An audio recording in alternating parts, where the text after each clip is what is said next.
Hey, Pen Pause. Thanks for joining.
Hey, everyone.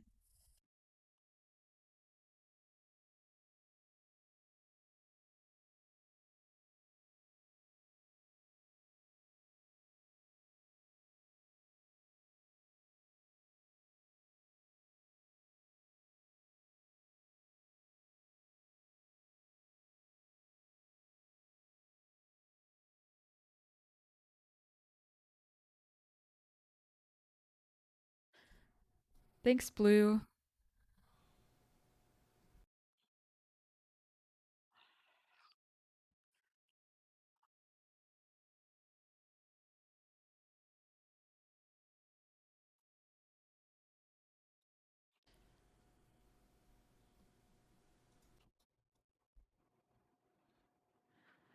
So, right now, I'm just kind of trying to lay down a background so that there's color here. Gives me something to work with.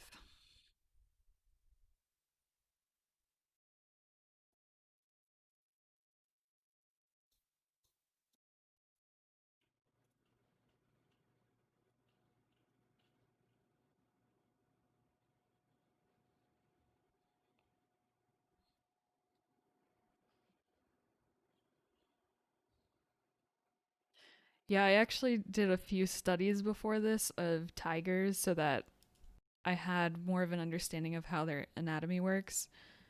And then I did this sketch a few days ago so that I had a basis for the first stream.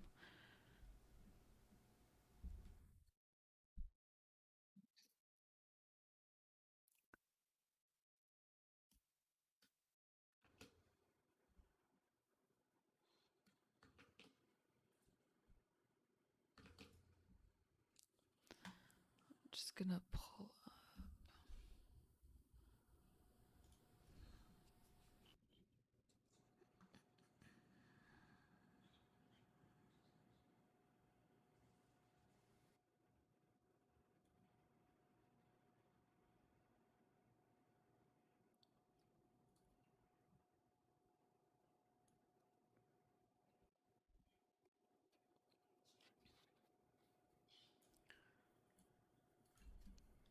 Give me 1 second, guys. I'm pulling up my references.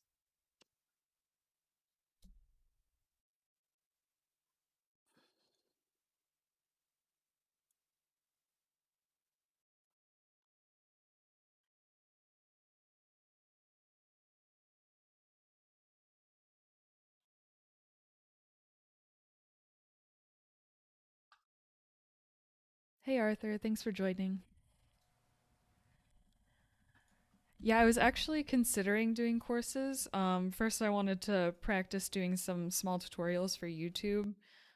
So I'm planning on releasing something on there as like an intro, and then hopefully making some courses that go in more depth.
I'd say my favorite animal to draw is probably the lion because I love drawing all of that fur in the mane. And I'm just the most comfortable, I think, drawing that one because I've done it so many times.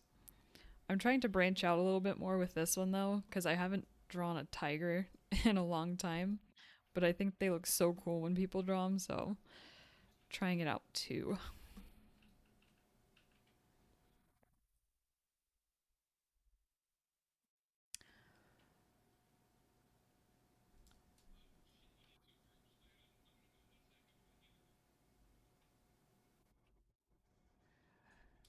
So Blue, you said that you have little patience and have a hard time understanding things. I think a good way to approach this kind of stuff is to break it down and do like one thing at a time.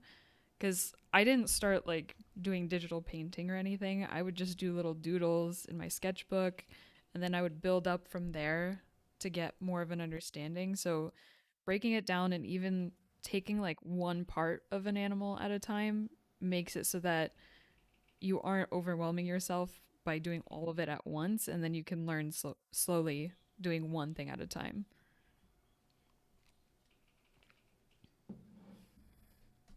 And yeah, I agree with pen pause. You don't have to be good when you start or even good after a lot of practice. It takes time to get better at painting, and not putting so much pressure on yourself to be good from the start really helps so that you're not making yourself frustrated.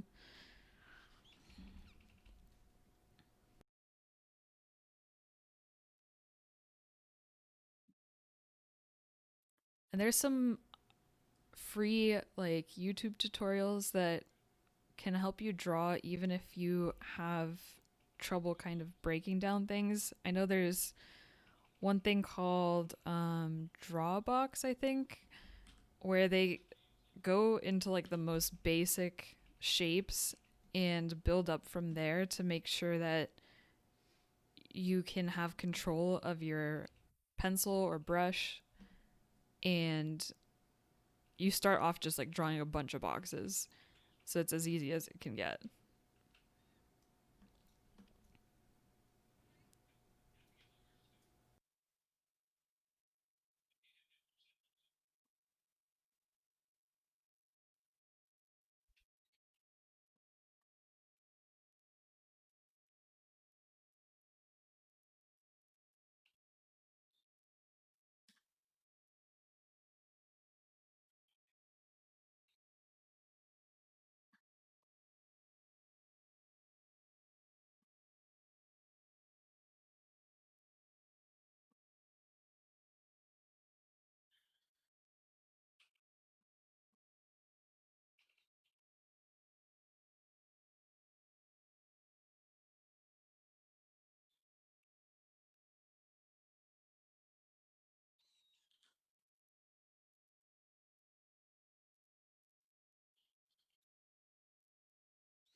Yeah, I've been doing it for probably 6 years now, at least digitally. And before that, I was doing some courses at school. So this is definitely like after years of practice that I'm at this point, and there's still so much that I can learn. So don't make the paintings that you look up to something that makes you not go into art, you know?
I actually have a recording of the last leopard I drew, so I'm going to be making a speed paint of that hopefully soon, but I'll definitely do some leopards at some point on a stream. I seem to like cycle between all of the big cats. I'll go like do a lion and then I'll do a leopard and then a tiger because I'm always trying to improve how I paint those, so never ending cycle.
Oh, is it too small? Can you not see where it is?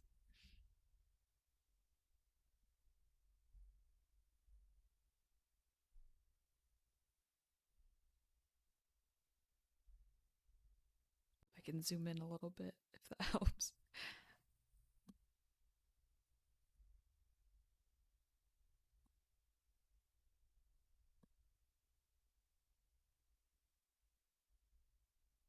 I've seen some apps where people have like a yellow circle around the brushes. I'll probably look into that because that seems to make it easier to see.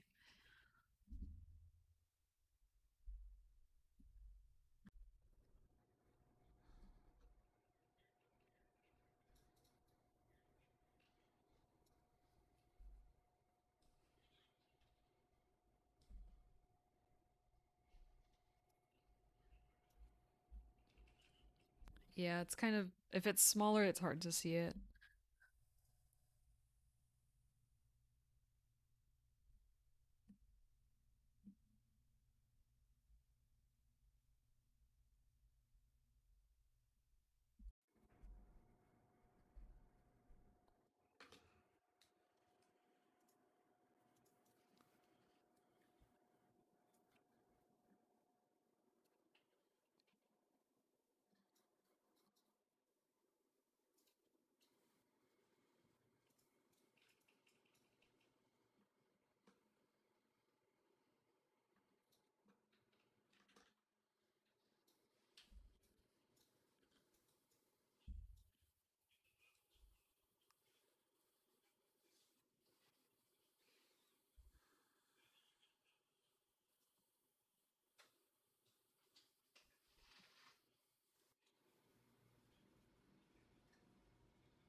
I did do a wolf slash fox that is fire related. It was one of the characters I painted, which was like an all red fox with blue fire that comes off of its ears and tail. But I haven't done earth. I did a tiger that was water. That one was a while ago.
I think if you approach shading in a way that is more separated into like shadows and light, it can be a little bit easier to think about it.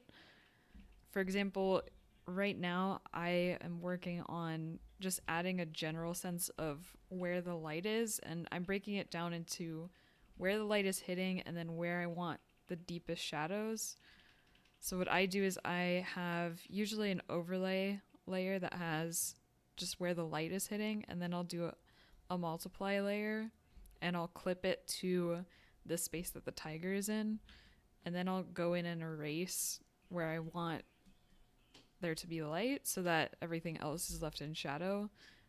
And breaking it down into those kinds of pieces can make it a little bit easier to think about because you're separating where the light and shadow is.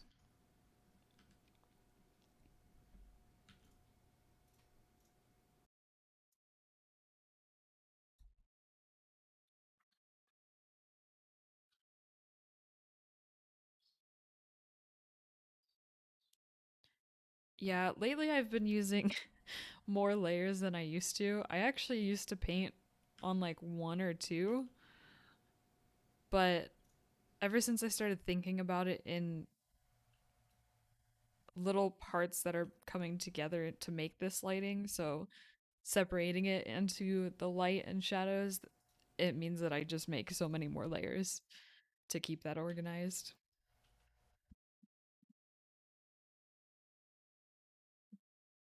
Thanks, Palace.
Are you jumping between those programs or are you using like one at a time?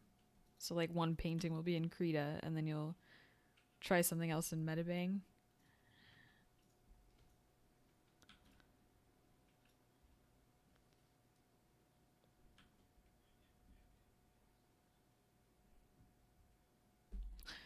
So I'm not using blue for the lights. I'm using blue for where their shadow is. So on this layer, if I'll turn it back to normal, this one is actually a blue, and that's where the shadow is.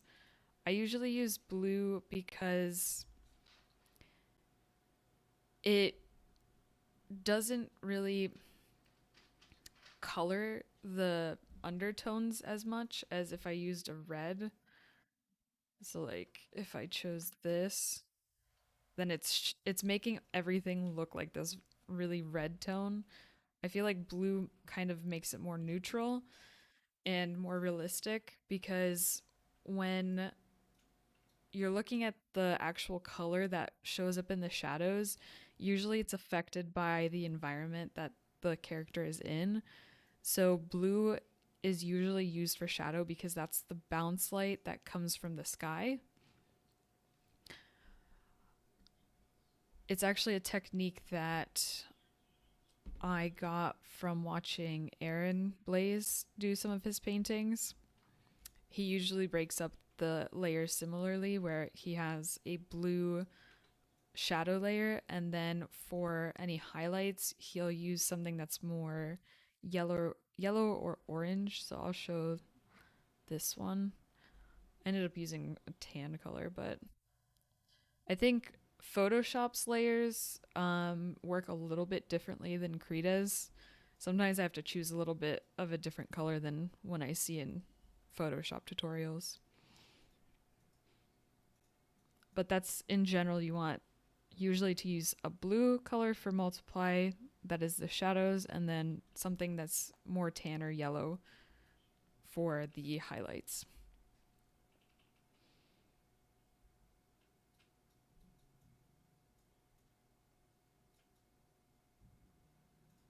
Hey 29.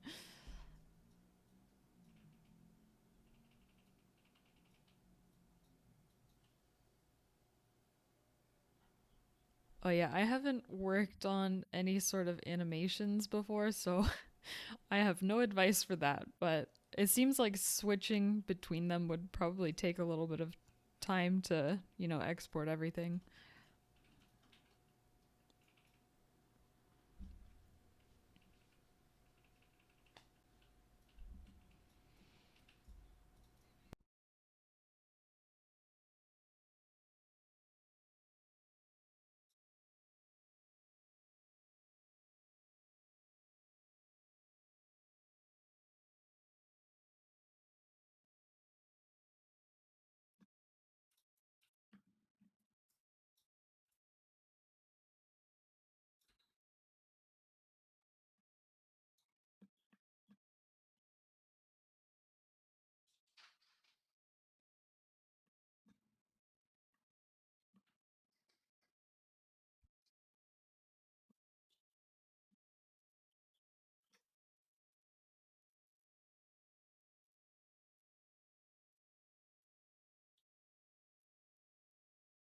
I've heard a lot about that's Clip Studio. I keep seeing YouTubers switching over to that, but I'm like fully integrated into Krita now, so I haven't looked at switching to anything.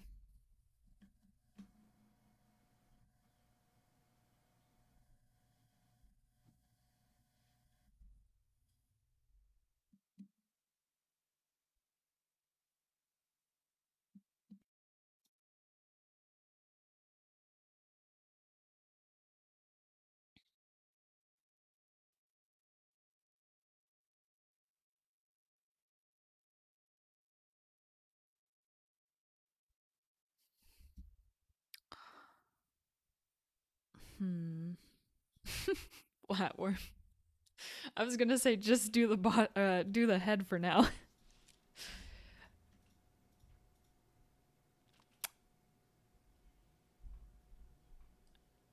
I would say the easiest animal to learn is probably the one that you've seen the most. So for me, when I first started painting, I had watched a lot of Animal Planet for the big cats. So I was the most familiar with how they looked and what would look weird if it didn't look right. So I painted a lot of lions because I knew what I was looking for when they were being drawn. I think now that I have a cat, I'm finding it a lot easier to actually draw cats because I'm more familiar with the little things that make them look more realistic and how they move. And if you have trouble drawing bodies, you can try just drawing like one part of it. So, like here, if I was trying to get a little bit better at drawing bodies, I would just extend this canvas a little bit more and try and do the shoulders one time. And then you can extend it and do like the front paws. That makes it so that you're starting with the part that you're comfortable with and then adding a little bit more each time you draw.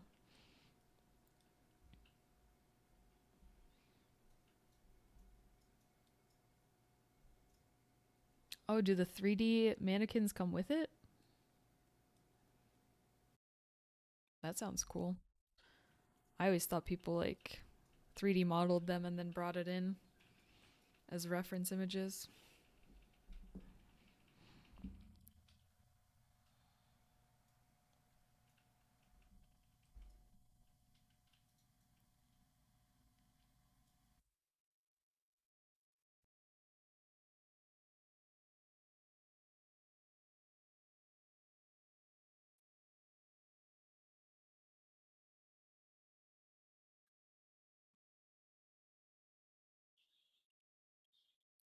I know with the lesson plans for Draw a Box, they usually start with like bugs of some kind because they can be usually broken down into circular shapes, and that kind of helps think about them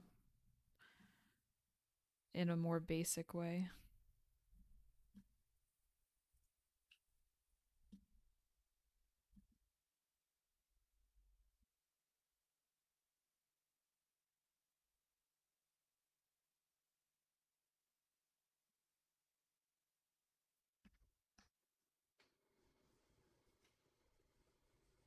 Oh, another thing that you can do if you're having trouble with bodies, and this is something that I only recently started doing, if you have a reference image that you like the pose of, you can actually pull it in to Photoshop or whatever program you're using and then lower the opacity a bit and just trace the lines of how you would draw the body.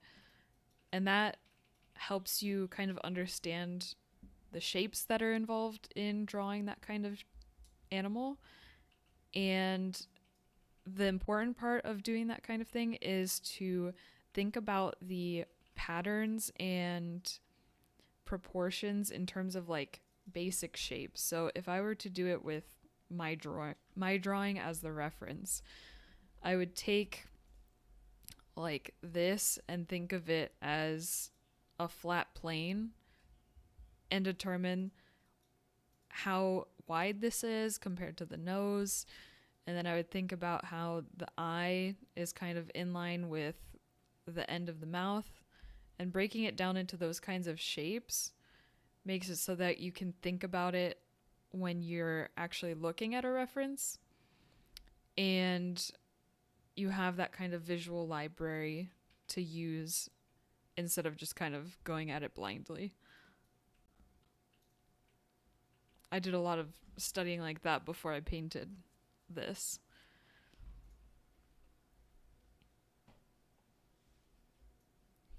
So, the important part about tracing is that you're tracing with a purpose. So, you're actually doing it in a way that you're learning the proportions and learning the distances between things.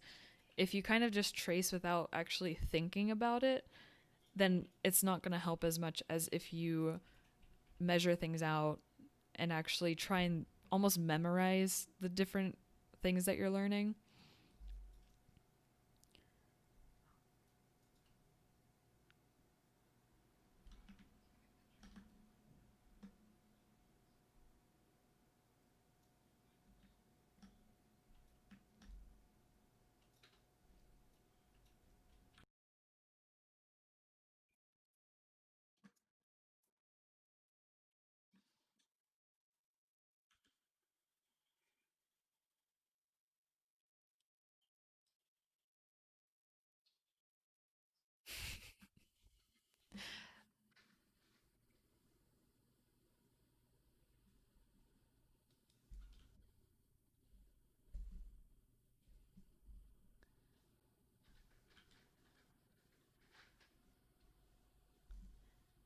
I always wanted to have a snake when I was younger, but I was afraid of feeding it mice.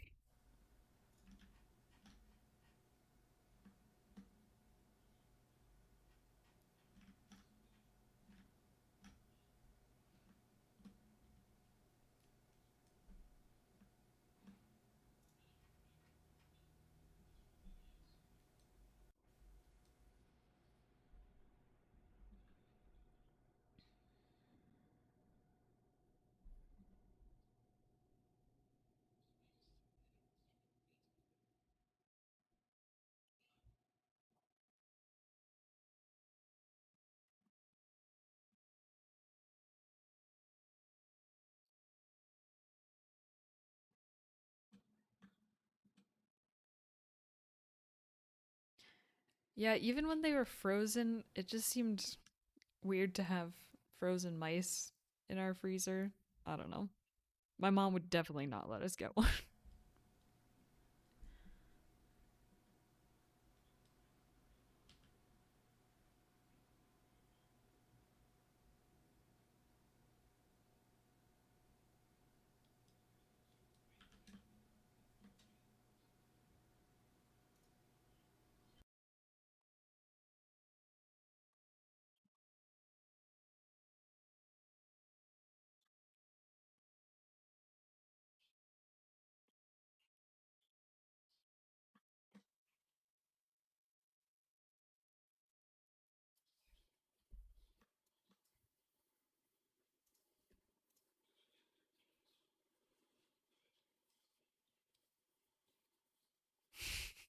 We're talking about people owning snakes and having to feed them.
Are snakes that are sold at pet stores less likely to bite?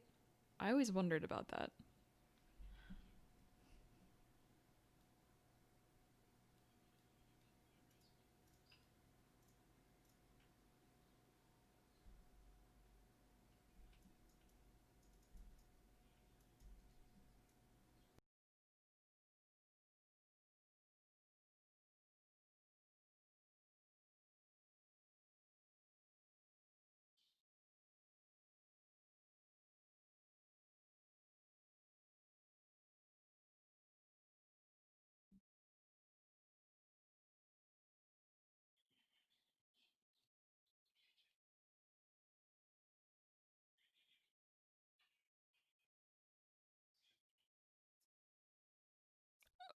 Okay, I'm not gonna go buy one at a pet store. I just meant in general, ones that are pets.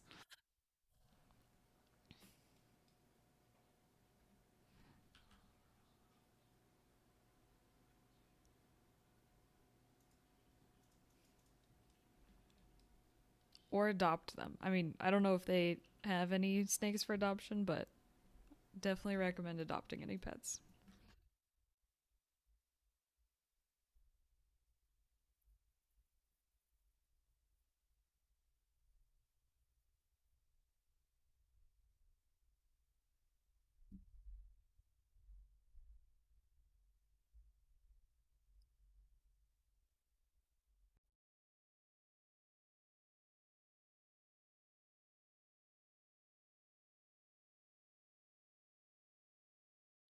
Yeah, aren't the cages for like hamsters way smaller than they actually need?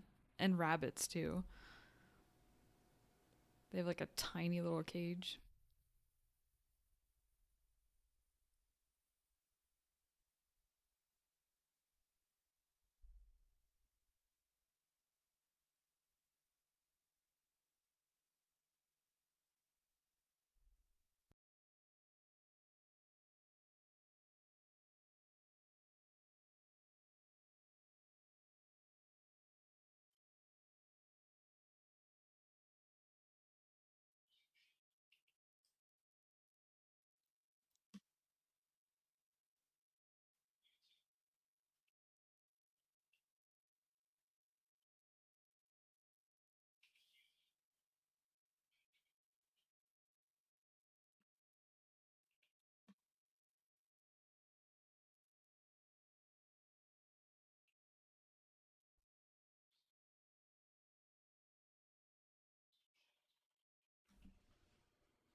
Yeah, I'm using all of these that are colored in this panel are my custom brushes. These are some of the default brushes that come, and I think these three are free brushes that I found. But right now I'm using this rake brush that I made.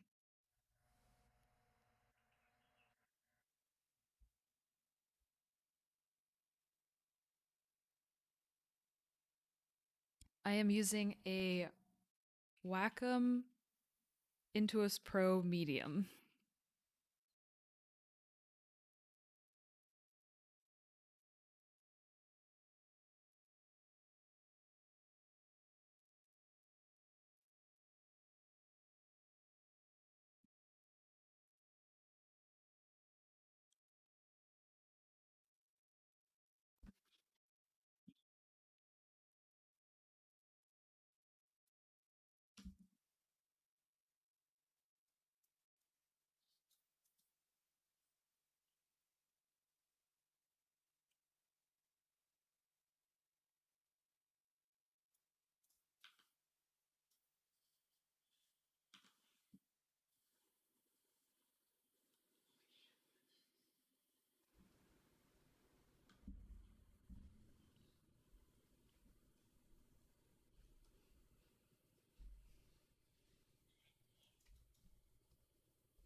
I use WordPress for my website.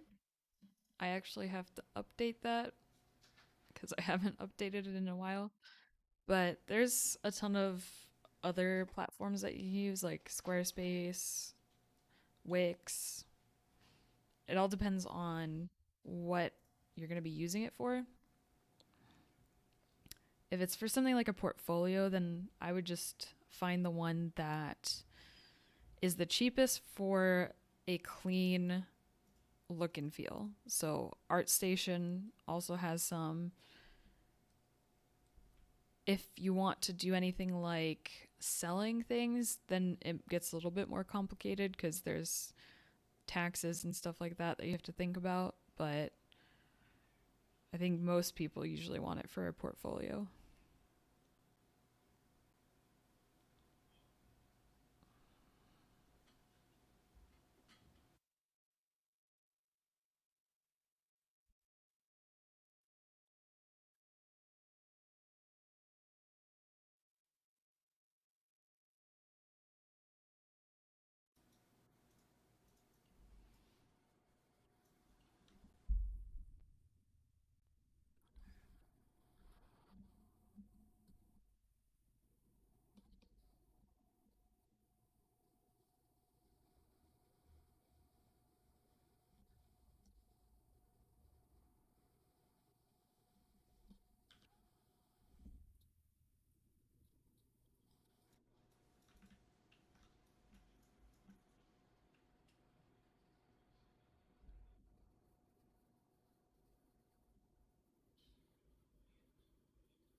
I'll be right back, guys.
Okay, I'm back. Um, I do not draw any skulls underneath. When I am drawing, usually I kind of think about where the key elements are. So for this one, when I was sketching, actually, let me see if I have that initial sketch. Yes. So this was my initial sketch. How I started off was I just created this kind of silhouette blob as the general shape that I was going for. When I finished that, I added a little bit of shadowing for where the nose was, where certain shadows would be. And then I went in and I started off with the eyes and kind of figured out the distance between them and the size of them. And then I kind of work from there, trying to match up with that first shape that I laid down and correcting it because I know that that one was really loose. So earlier I kind of did a overlay of what I was thinking about. Let's see. So when I drew the eyes, I knew that this corner lined up with the end of the mouth. So I had a line kind of drawn here to signify that. And then I knew that this was kind of like a straight line coming from this corner. So I matched up this line to be parallel to this line. And that's where I drew the nose. And then from there, I kind of just broke it down into shapes, building off of the things that I've already built. So I knew this was kind of like a square. And I just kept going with that kind of general idea. And usually, I don't actually draw out these kinds of shapes. I kind of keep it in my mind. If I'm doing something that's more of a study, that's when I might draw out those lines and actually compare it to what I see in a reference. But I skip a lot of steps, so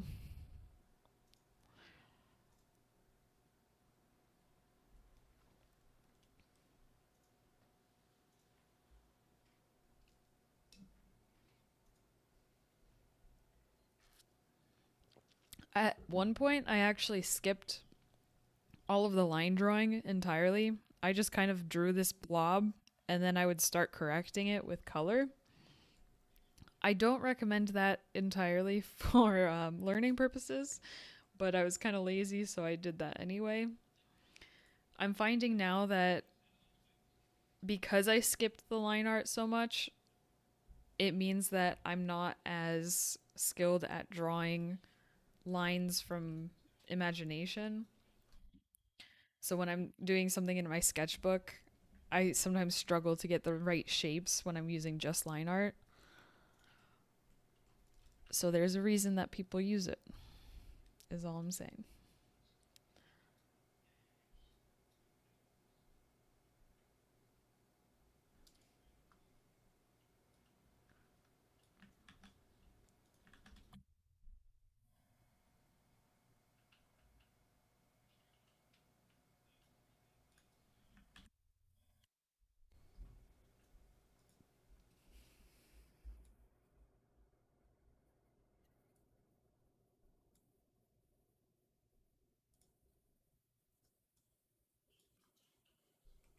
I don't know if I will have time to draw anything else, but maybe on another stream.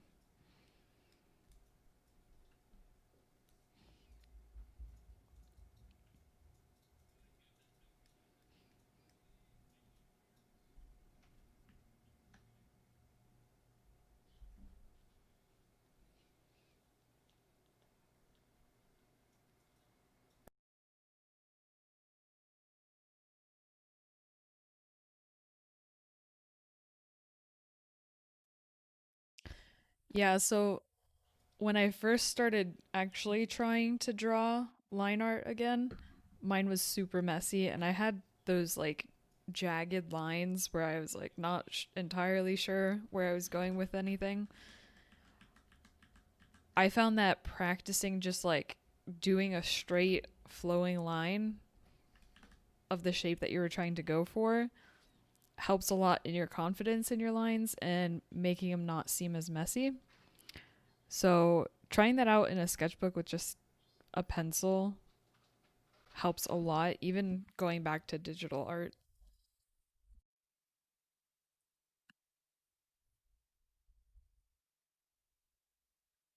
Bye to 21 or 29.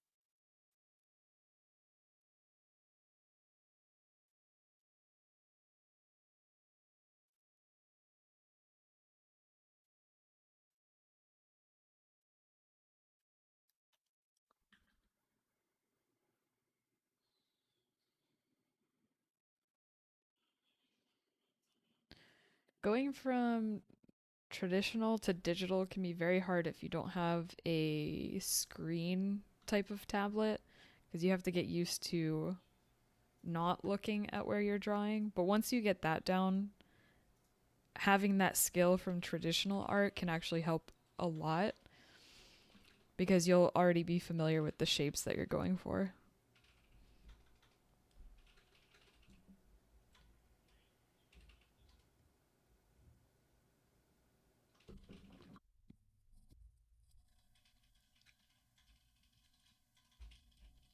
Thanks for buying them.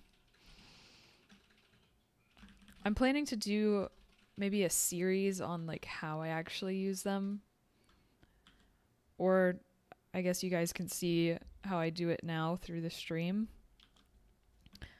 because there's certain situations that I use one brush over the other.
Do you use colored pencil on top of the black paper or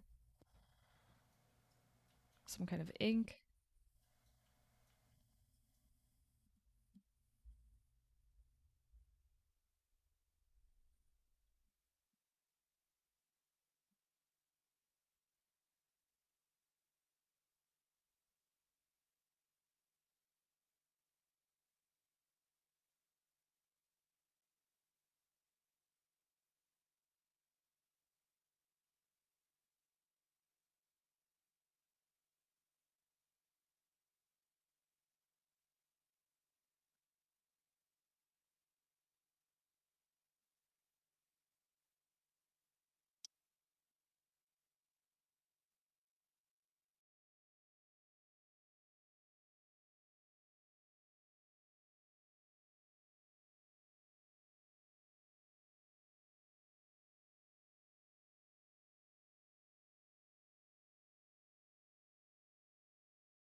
So it seems like my internet is going in and out a little bit, so if I drop off, that is why. But I'm gonna keep drawing for now.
Oh my gosh, eyes are so hard to draw. That's why like half of my Inktober ones had no pupils in them because I was afraid I would mess up. But I also do like the visual look of no pupils.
Any tips for drawing big cat jaws?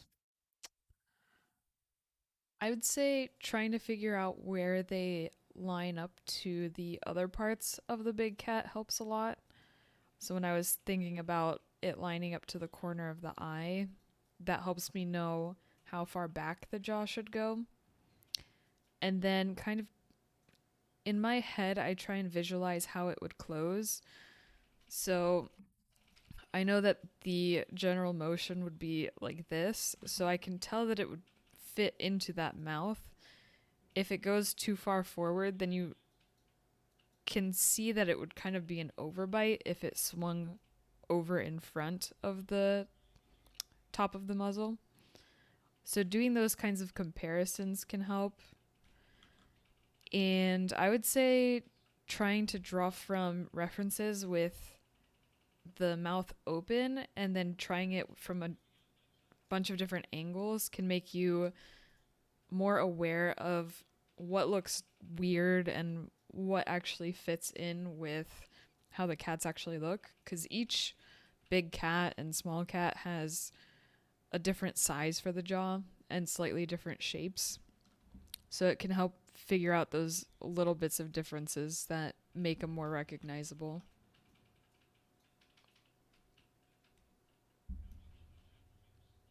And as always, practicing.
Okay, hey guys, I think it's back for a little bit. My boyfriend's testing something, so hopefully it works. If it doesn't, I'll just finish drawing this another day, hopefully when my internet isn't being dumb.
The weird part is that our internet has been perfect for like the past year. We haven't had any problems. And then I decide to stream, and of course, that's when it has an issue.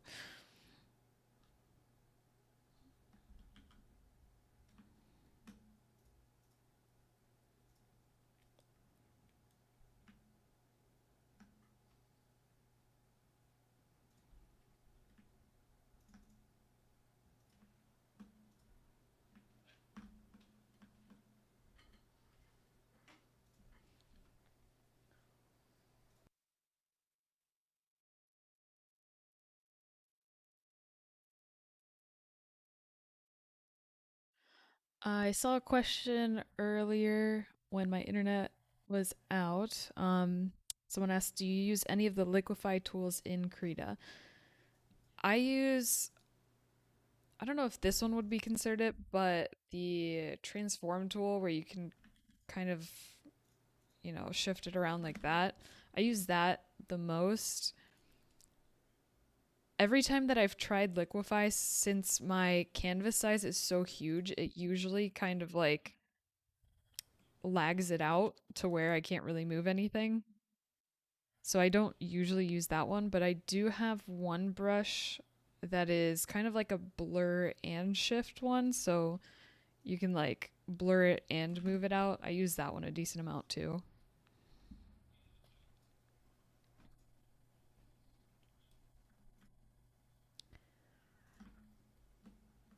Thanks for being patient with me with the internet, guys.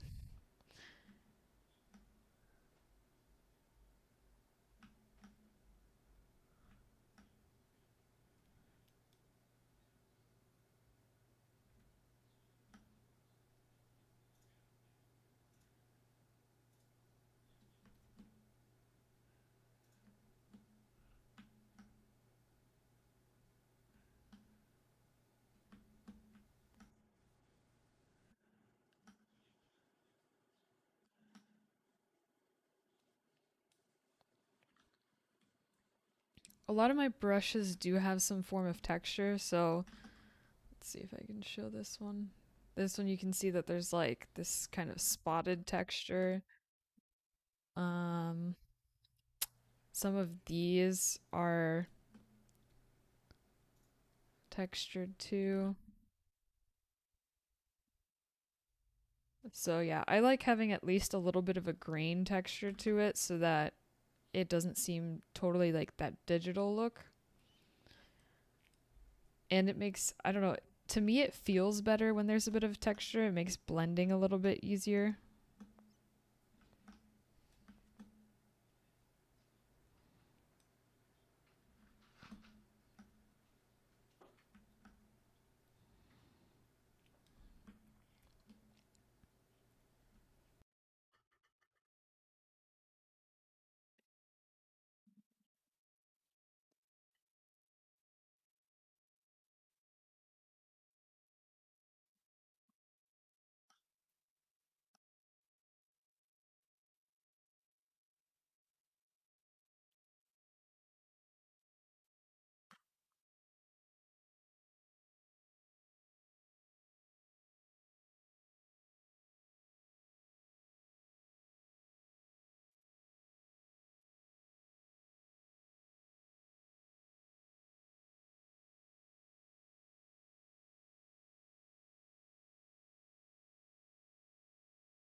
So I used to have some trouble with blending when I was using the Photoshop soft brush. I thought that that one would make it a lot simpler to shade things in, but whenever I would do it, I would have like these lines where it would like transition from one darkness to another. So I think that one thing that helps, at least when digital painting, is finding a brush that actually acts in the way that you expect it to. Because I found that when I switched to one that actually kind of like mixed some of it for me, or that the pressure sensitivity actually reacted in the way that I expected it to, that made it so much easier for me to start blending things together.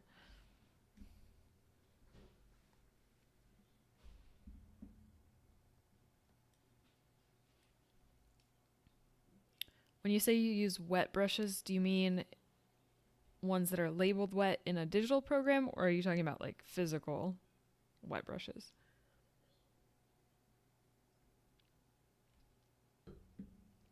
Oh, probably digital because you're talking about color picking.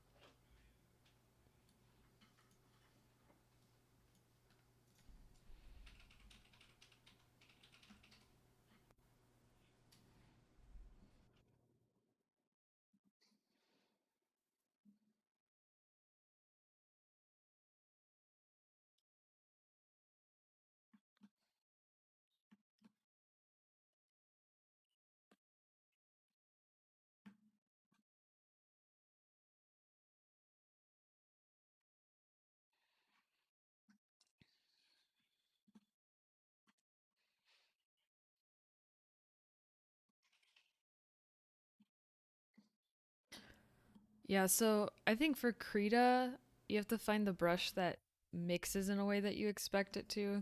There's a few settings that change how it feels, to where like sometimes they add like random colors into it, and there's settings for like which colors it picks up rather than puts down. So find one that feels really good for that.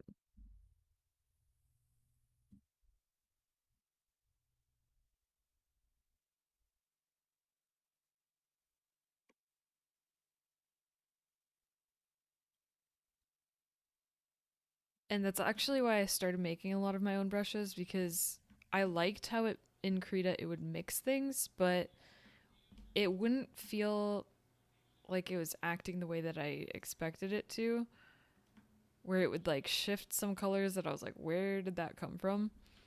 So there's settings in there that can make it more predictable.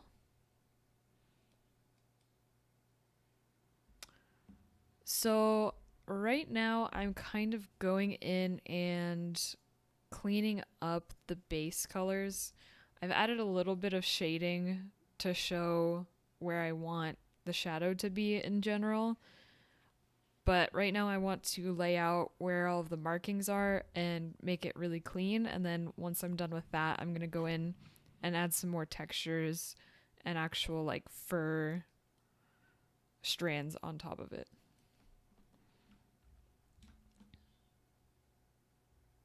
And probably do a little bit more intense of a lighting.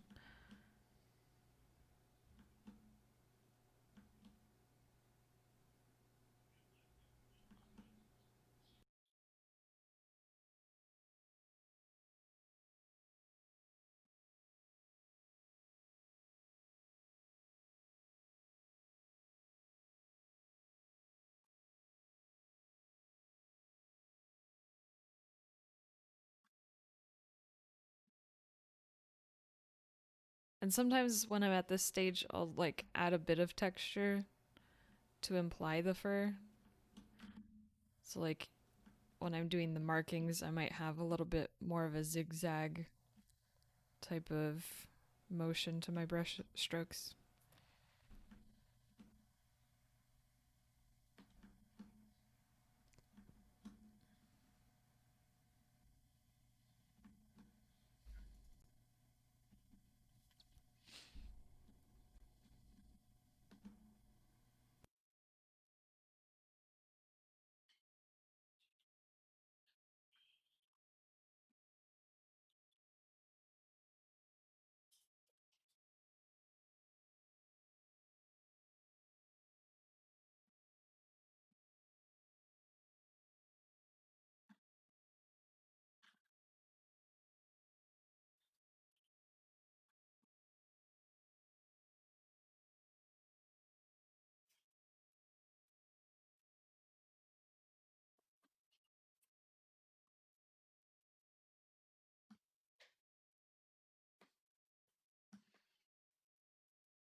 So someone asked me earlier what my favorite thing to draw was. What about you guys? What do you guys like to draw?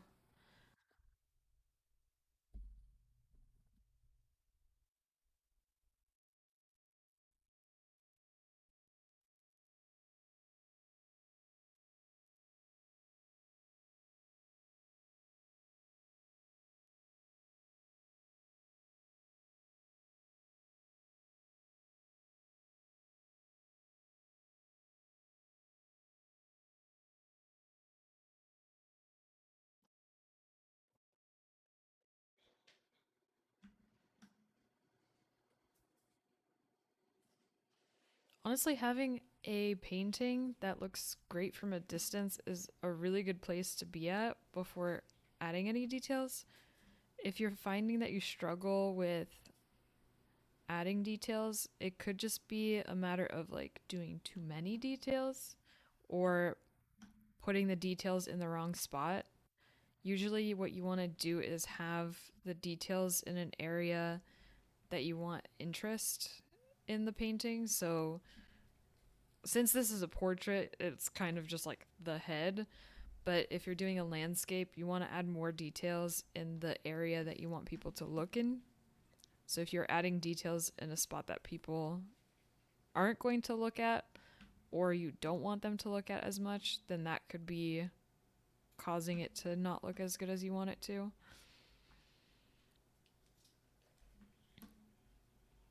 Oh, but you say up close it's messy. So that just means that you probably want to zoom in and start using a brush that is cleaner. And then I th- it depends on I guess the general feel for me. If it looks messy up close, I've added a lot of texture and I haven't added enough hard edges. So just making sure that you have a nice balance of those can help too.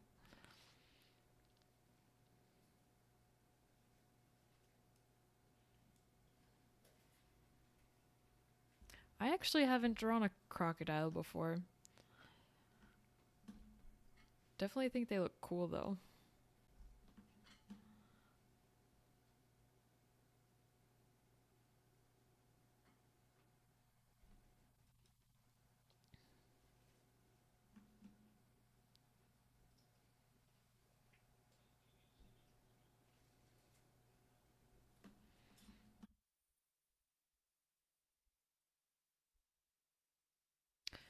So when you say that it looks messy, is that you have too much texture in it? Does it look like it doesn't have like defined strands of or you're doing mostly dragons, so does it look like the scales of the dragon don't look clean? What part of it is it that you're struggling with?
So if it's just on digital, maybe it's a matter of how big your canvas size is. If it looks like blurry in any way or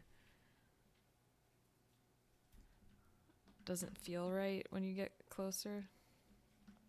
Because if the canvas size is too small, when you get close up, you'll see all of that like pixel The blending. Hmm. I would try out a different brush. See if using something totally different to blend works better.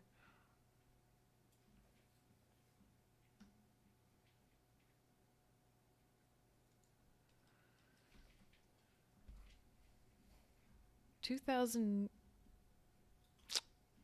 can be pretty good. But it depends on how far you zoom in. So right now I'm working on 8,000 by 10,000, so I know I can zoom in a lot and it's still going to have that detail. But like you can see here that my blending, it's like you can there's like gray here, there's a tanner color here, orange here. But like when I zoom out, you can't see that as much. And honestly, most people aren't even zooming in on anything digital. So I kind of like something that's a little bit more messy in the close up because it can add a nice feel when you're further away.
Hey, Catherine. So you had a question about having problems finding new positions and angles for your drawings. Yes, I do struggle with it sometimes because I feel like I have ones that I'm more comfortable with. So I seem to do a lot of 3/4 angles where you can see just a little bit of the eye on the side. There's only so many you can do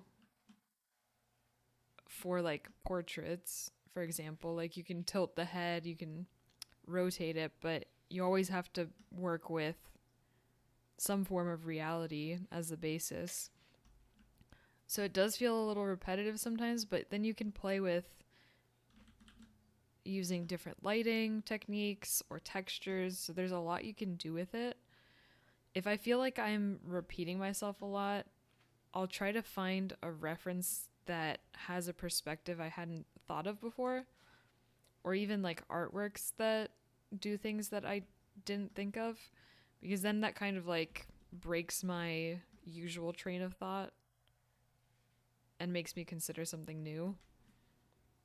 And that's not to say that I like copy someone's angles, but it makes me think about, rotating a head in a way I hadn't thought about before.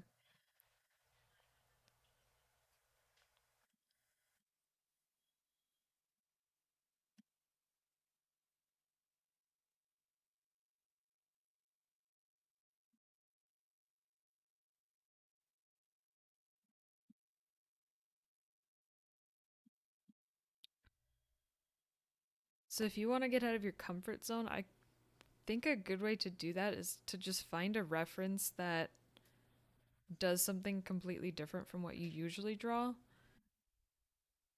And then once you learn that, it kind of makes you start thinking about other poses.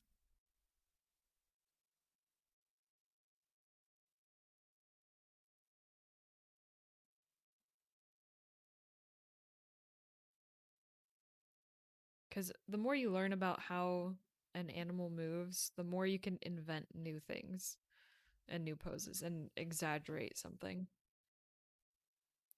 So if I have no idea what like angles a tiger can even move its body into, then it's going to be hard for me to invent a new pose for a tiger.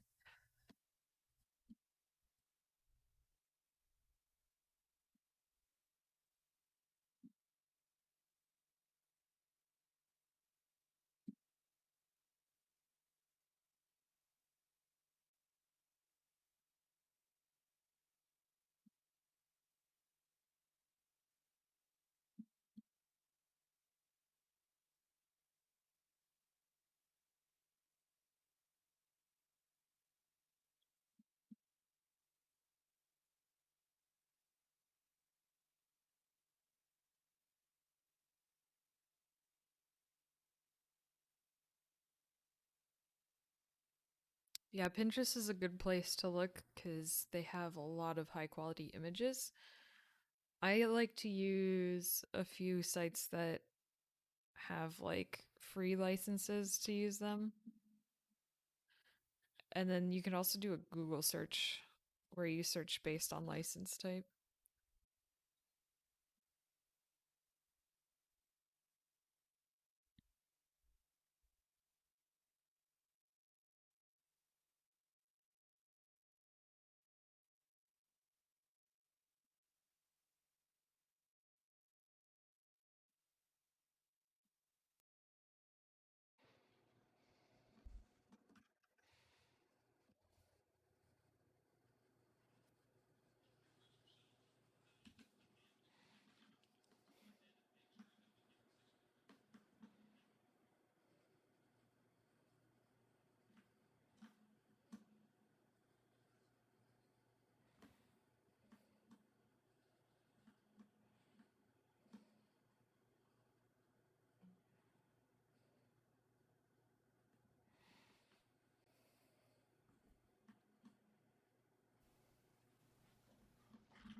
I have not.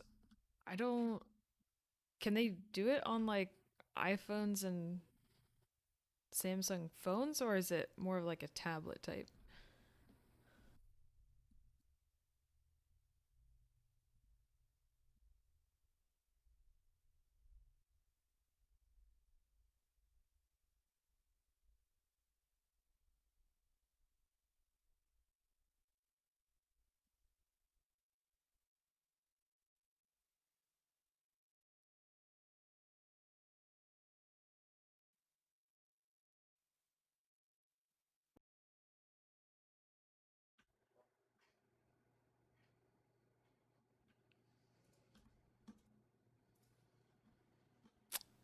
Okay, well, if the interface sucks on phones, then I probably won't try it. Plus, if I'm doing something that's not on my computer, I usually use Procreate just because I find that it's a lot easier to use that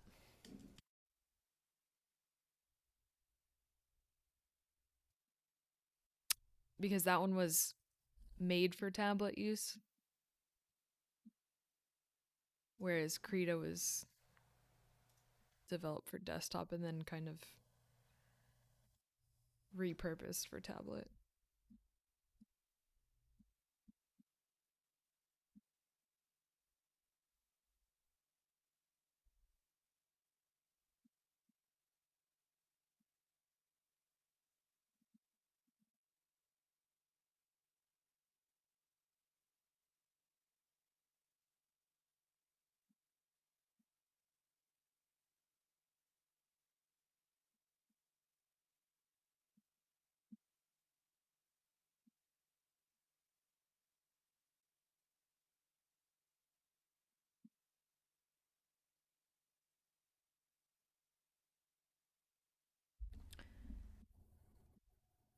Yeah, I definitely want to upgrade to a tablet with a screen at some point. But I feel like I got so used to painting digitally without one that I'm gonna have trouble going the opposite way now, where I have to worry about my hand getting in the way.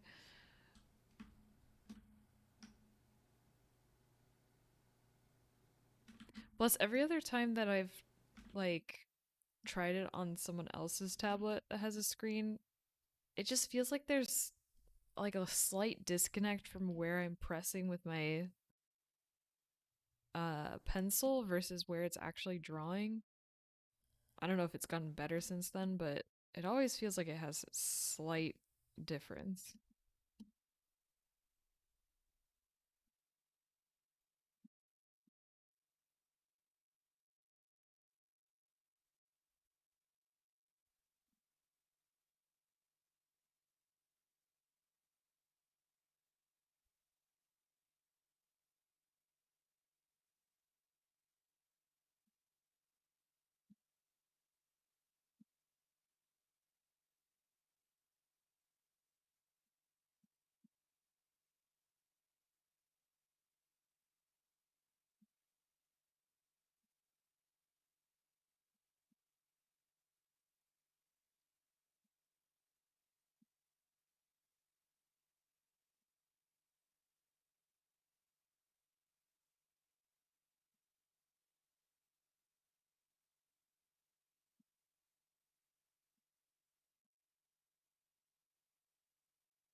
Catherine, did you have one with a screen or one of the ones without a screen?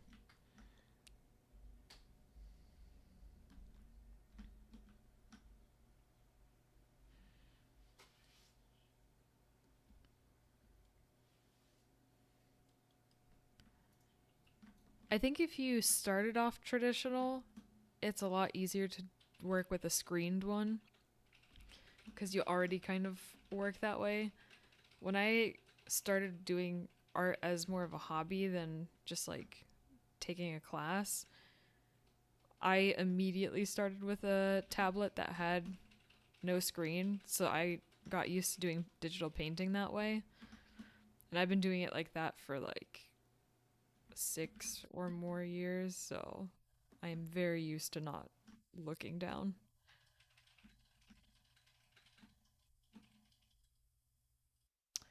Catherine, did you start with a screen one or did you switch over to that? Because I'm curious if anyone has any experience going from not using a screen to a screen.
No worries about them being slowed down.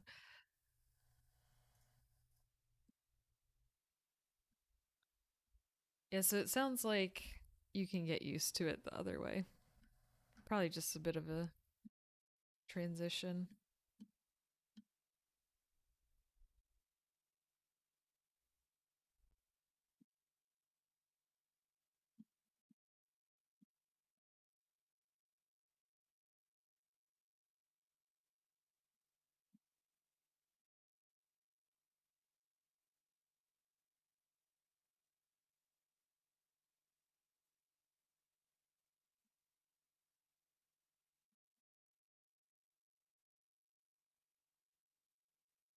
I actually started to really enjoy traditional art lately when I did some of the Arttober stuff. Because I had before that not really done any traditional art. I mean, except for some classes that I took in college, but I generally just practice digital art. But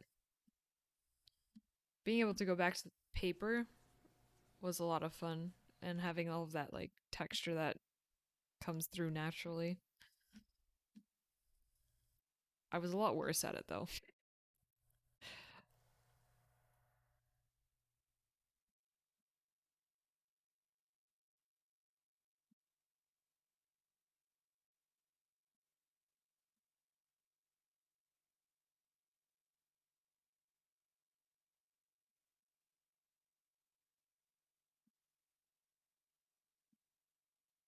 Yeah, I think it could have been partially my friends having a lag between the screen, and it was also just like where the pen would press would be like slightly left or right of where it would actually draw it.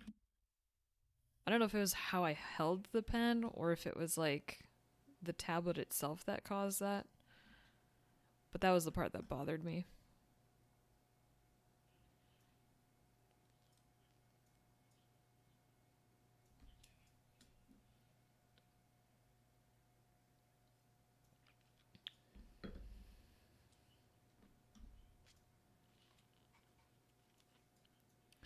Oh yeah, doesn't the screen have like a tilt to it where you have to like almost hold your arm up? I don't know if I have enough muscle for that.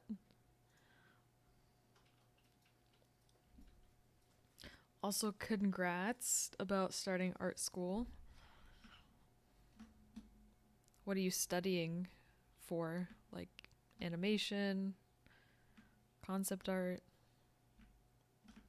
whatever else there is.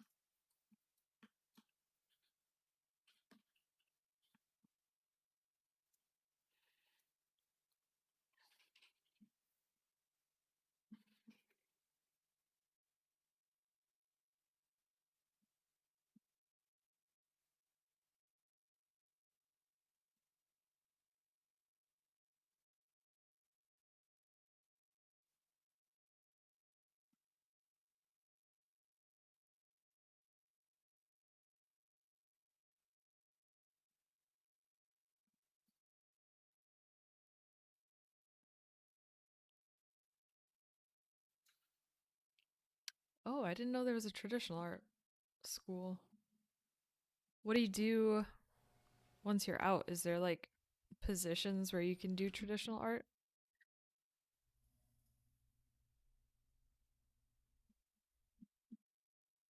I didn't go to art school, so I don't know much about it.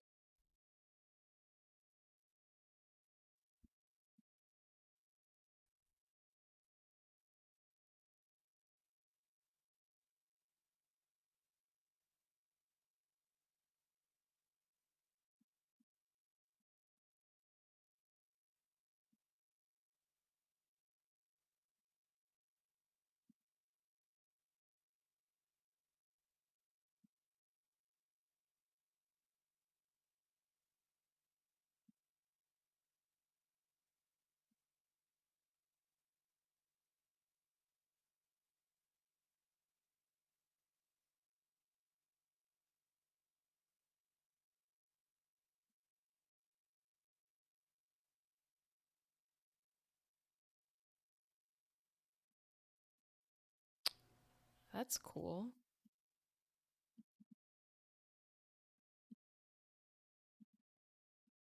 So is it kind of like if you want to become a freelancer?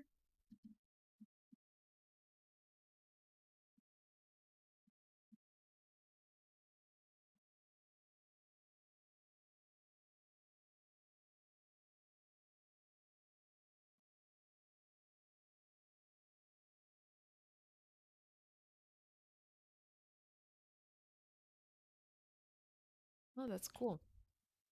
I wish I could do something like that. Maybe like a workshop.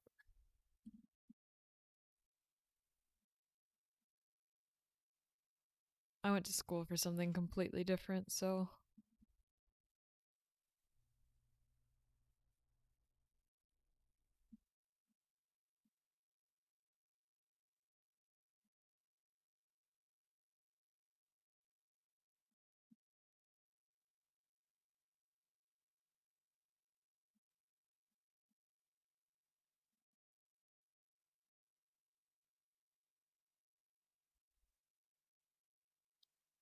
that would definitely be a good way of promoting your business to teach other people. I know that on YouTube, if you have things related to like getting Instagram followers or anything like that, you get a lot of views.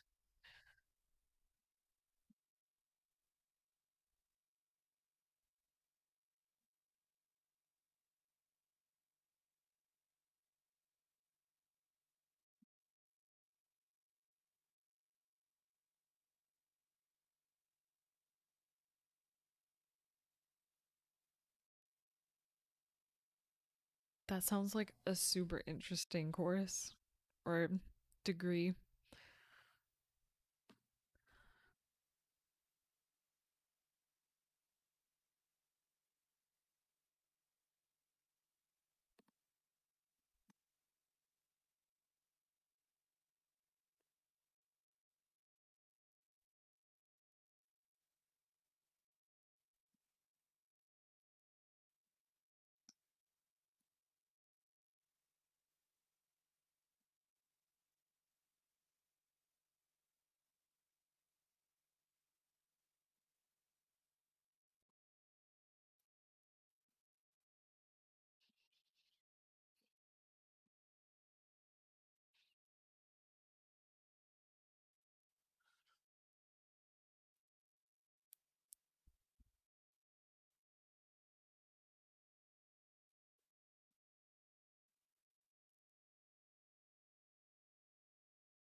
Metalwork looks so cool. Do you guys do any type of 3D printing in the courses?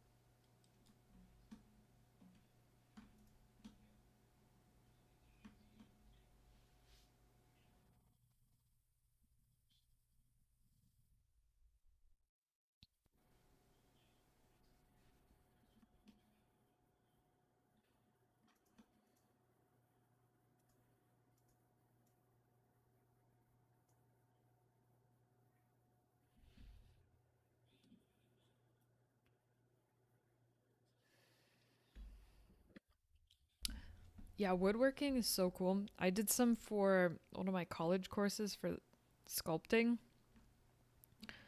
It's kind of scary because of all the warnings that they give you about how you can like cut off your hand doing it, but it's really cool being able to show people like, oh, I made this wood sculpture.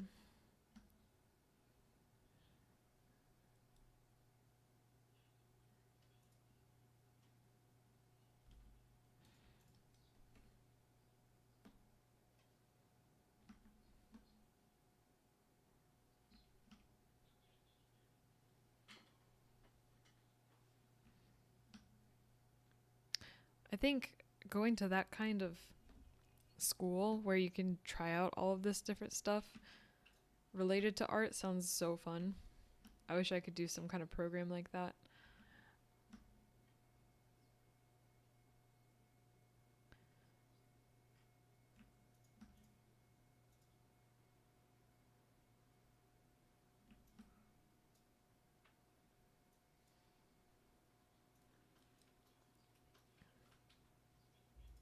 Oh, dang, you made an art desk?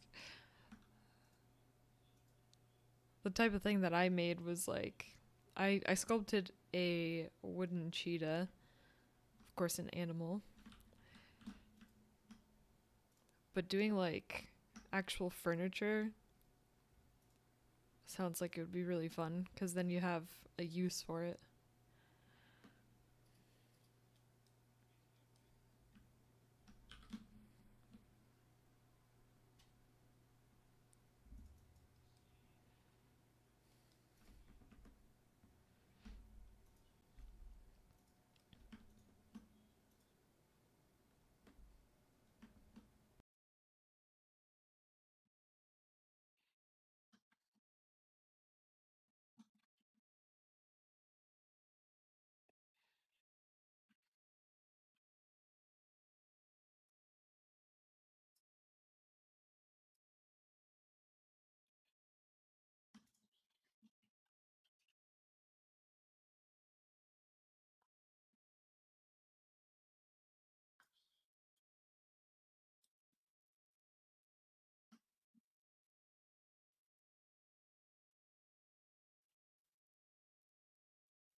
Welcome back, Catherine.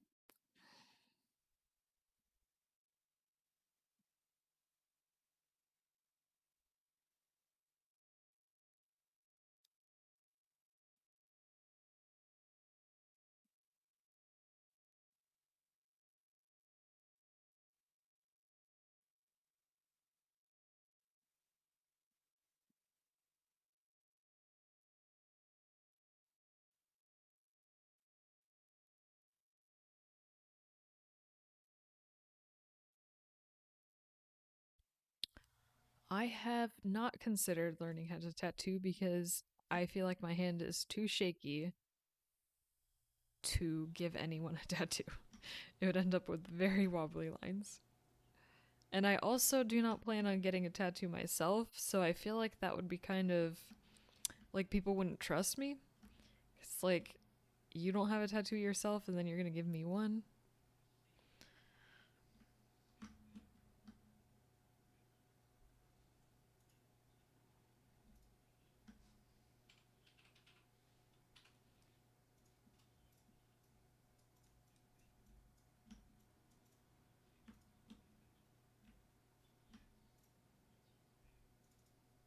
But I do think tattoos are super cool. Like I follow one person on Instagram. I think her name is Natalie Hall. She has like super cool designs that she tattoos. And they're a really good inspiration for like if you ever do ink drawings.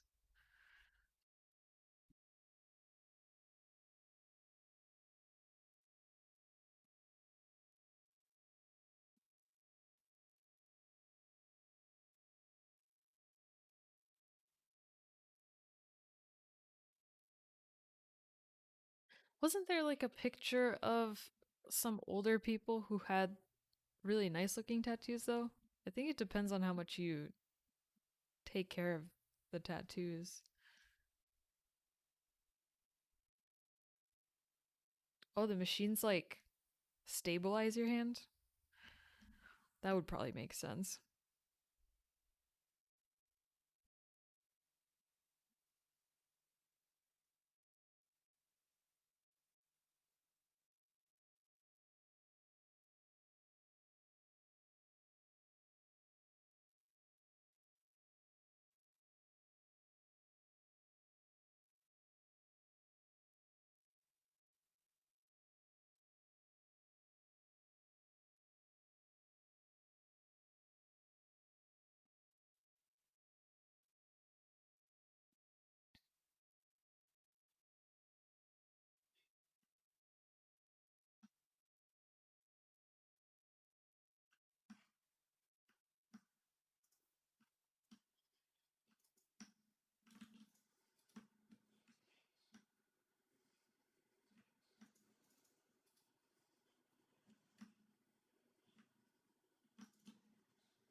Do any of you guys have tattoos?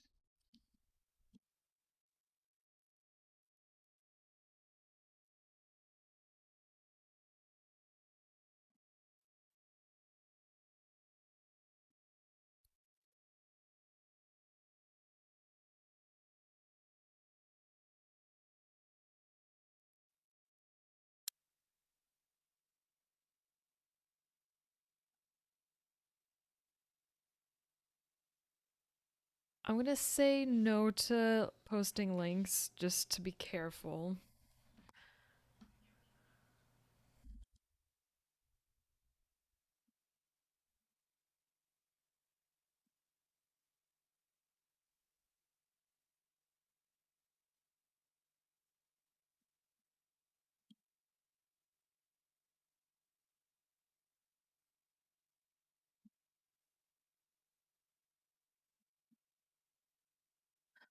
Also, thanks for the person who was saying that the lighting's good.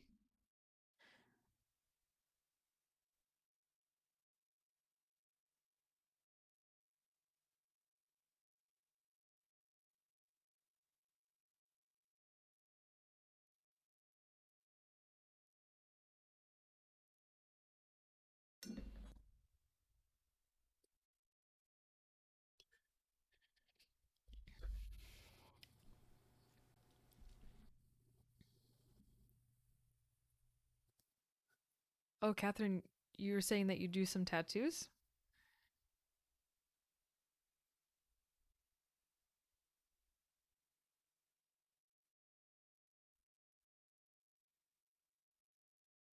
My stream's a little bit delayed with the chat, so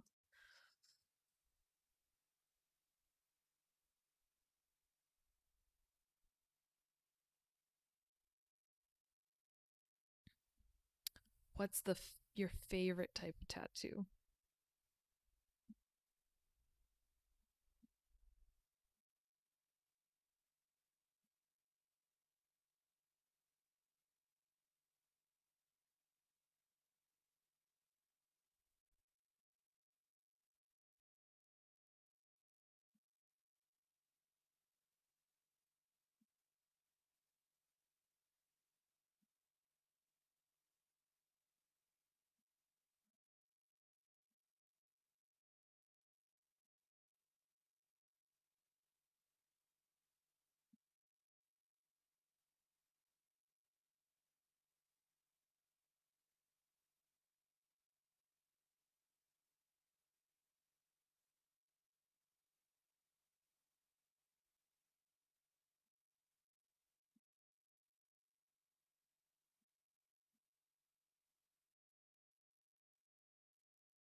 Yeah, black and gray ones look really cool.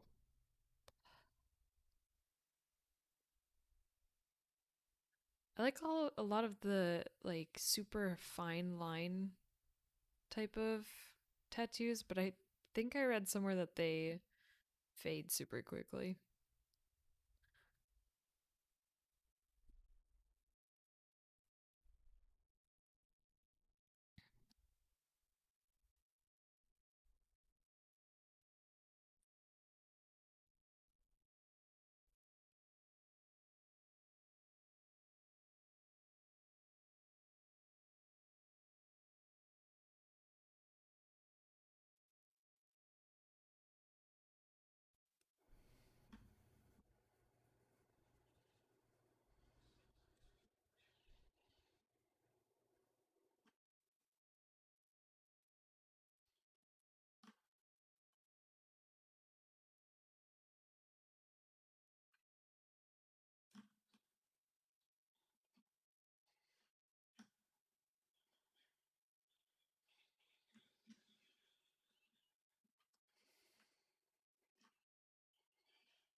Anyone here play any games? And what are your favorites if you do?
I have never heard of Danganronpa.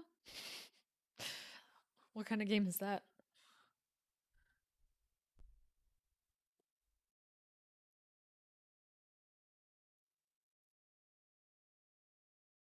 Yes, The Witcher is so good. I still have to finish the expansion for I think it was Blood and Wine, but I recently got Horizon Zero Dawn, so I've been playing that a lot.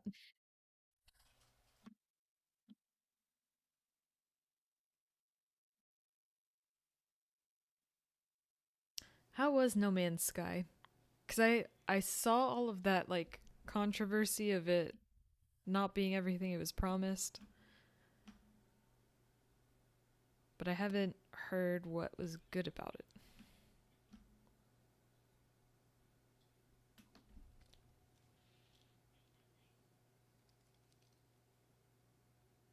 I am so mad about Assassin's Creed Valhalla. I was supposed to get that with my new computer, and I didn't notice that it had a deadline for when you had to put the code in to actually download it, and so I missed it. I could have had it for free, kind of, but I missed it.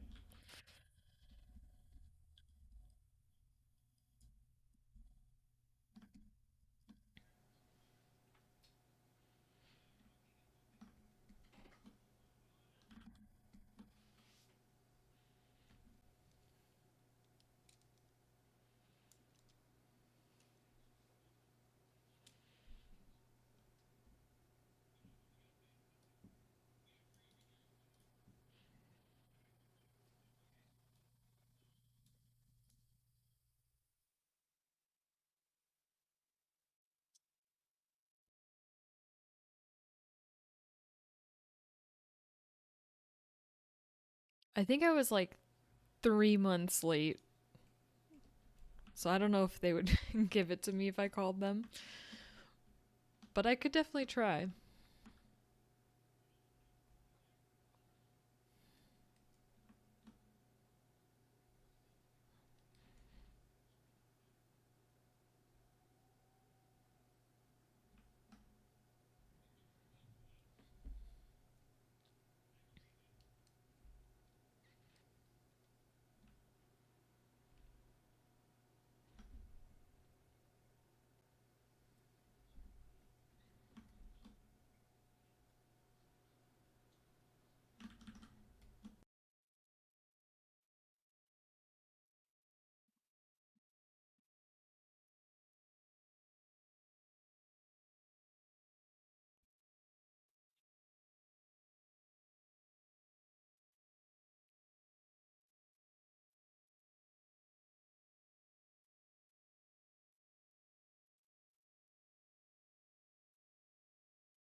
Is Elder Scrolls Online good? Because I've been considering trying that with my brother, but we weren't sure if it was good.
I do usually like MMOs if they have some kind of creature or like mount collection, because I always get obsessed with getting certain mounts. And I do love, well, I really liked playing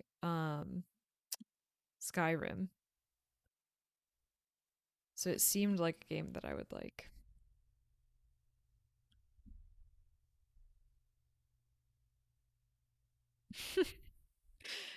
That's a throwback meme.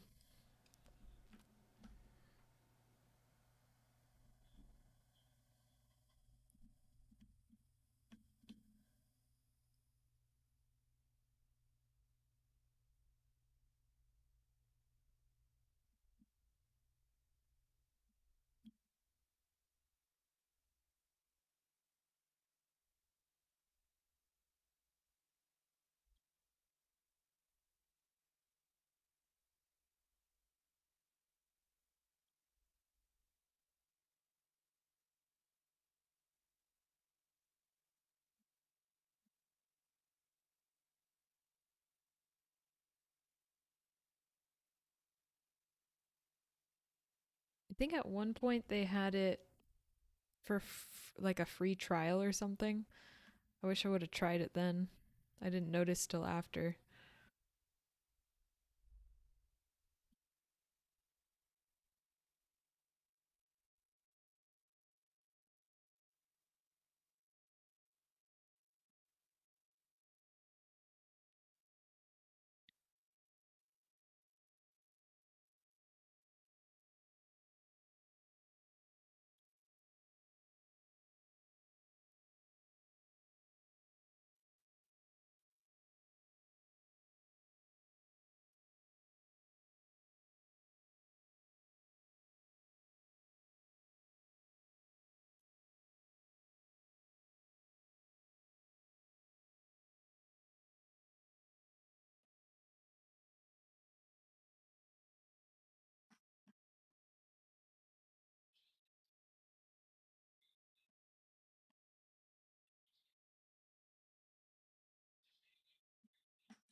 Good night, Power Mech Guy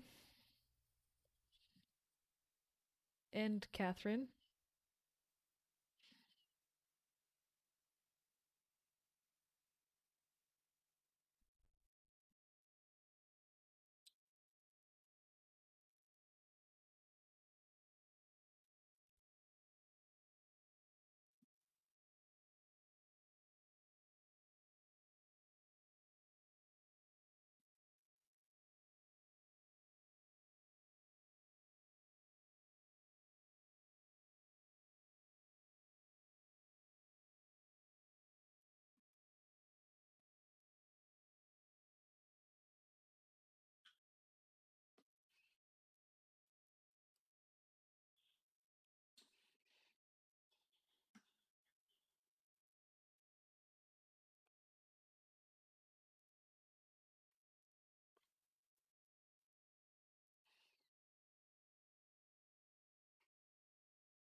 Do you get to like walk around a map, or is it kind of just like um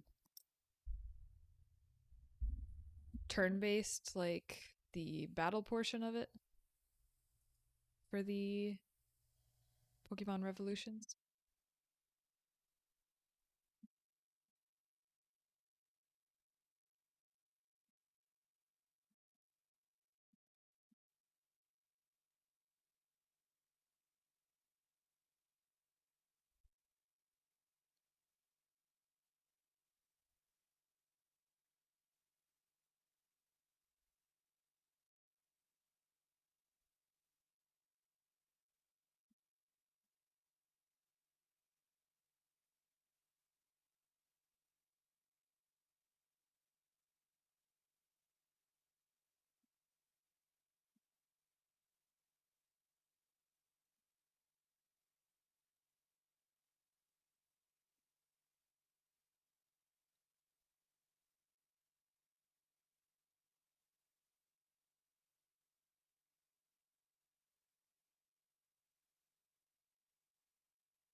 Oh, cool.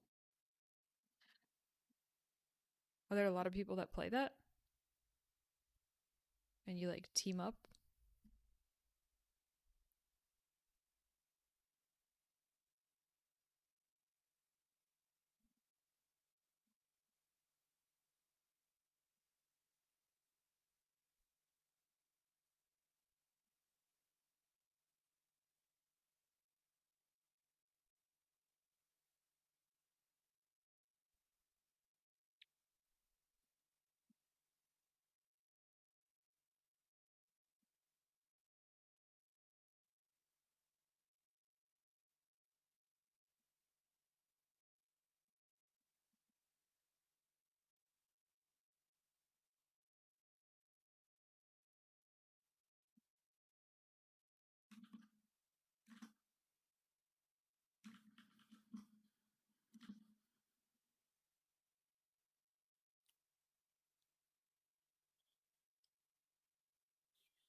Sounds like a fun way to play some of the same stuff that at least I played as a kid.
Yes, this will be uploaded to my channel.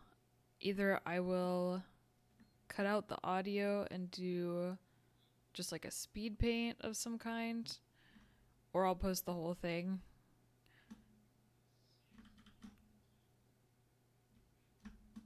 I still haven't decided how I'm going to post it, but it will be posted in some way.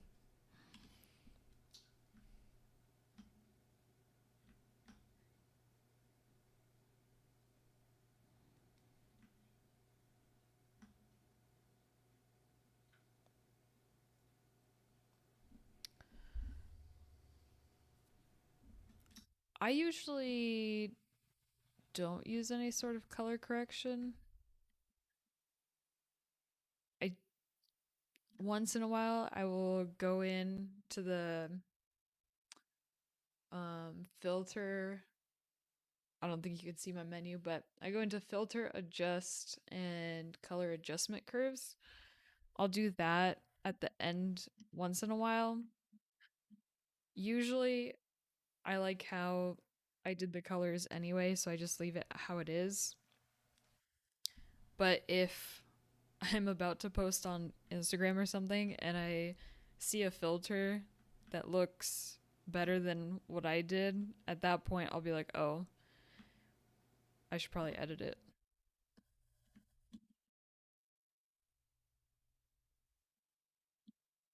Yeah, I use levels once in a while. I think Krita's levels are a little bit less, they don't have as many features. So one of the features that I know Photoshop has for levels is you can like actually color pick what you want to be the whitest point on your image and then the darkest point, but Krita doesn't have those color picker features, at least not yet.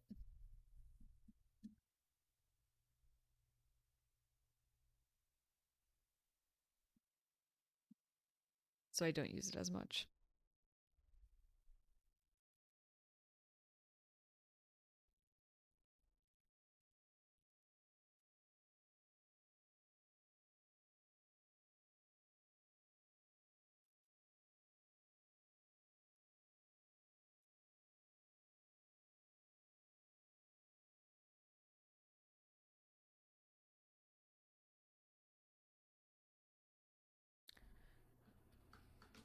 Oops.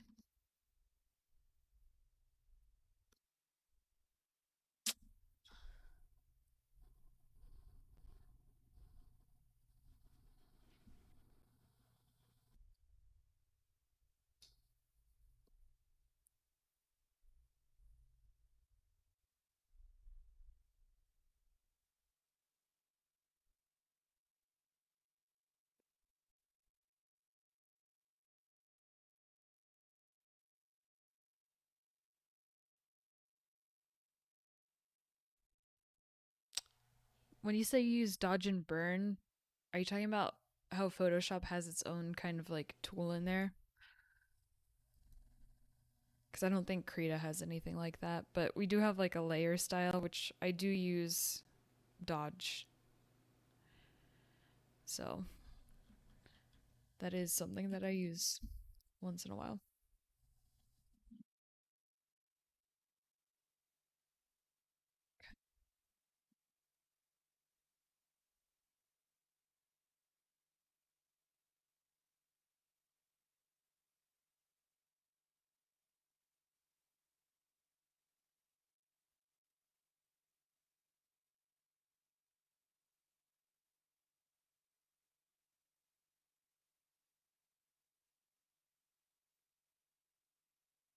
Yeah, I don't think it's a problem to use those features. I know some people kind of think of it as cheating in a way, but why not use the tools that you're given? You know,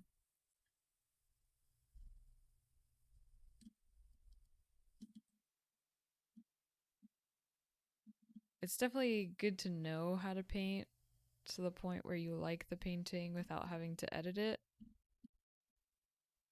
because that's how you do it when you're working traditionally. So it means you have a better skill set to work with. But I think if you are at a point in your painting where you feel like it will help a lot to use it, I feel like you should just use it.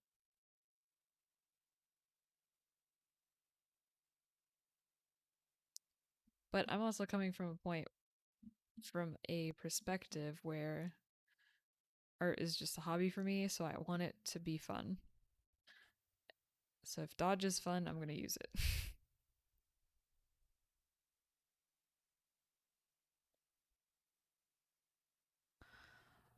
I haven't seen a video on the differences on Krita and Photoshop, but I'm sure someone's done it out there. I think if there isn't one out there, I would definitely want to make one at some point because I feel like there's subtle differences between them that people might not even realize. Like for me, I notice when I use something like an overlay layer or a dodge layer, it sometimes just seems like it's slightly different in how it reacts to the layers below it. So even something small like that, I feel like there's a difference.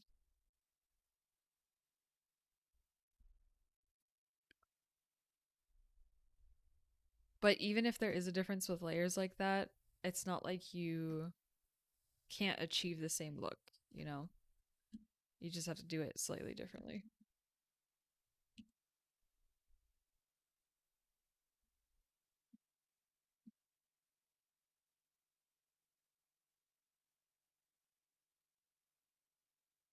I need to get someone who has Photoshop or wants to do some tests for me to see if I can determine those differences or just get it for myself 1 month. I did try it a while ago to see if I liked painting in it, but at the time I had like a really crappy computer, so it just lagged way more than even Krita did. Because I think it has a lot of stuff for like photo editing that I never used.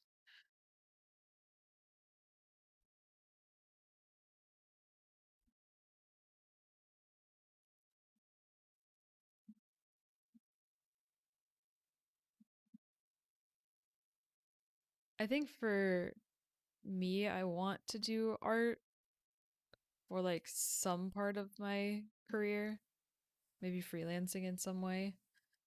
But I always want to make sure that it stays fun because I started it as a hobby and I don't want to lose that fun feeling from it. So if I feel like freelancing or taking on too many things is making it so that it's becoming stressful, I'm not going to do that.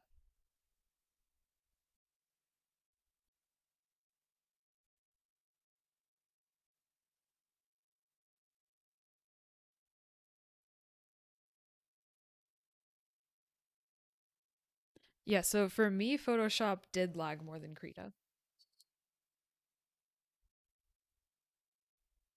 And that's why I stuck with Krita.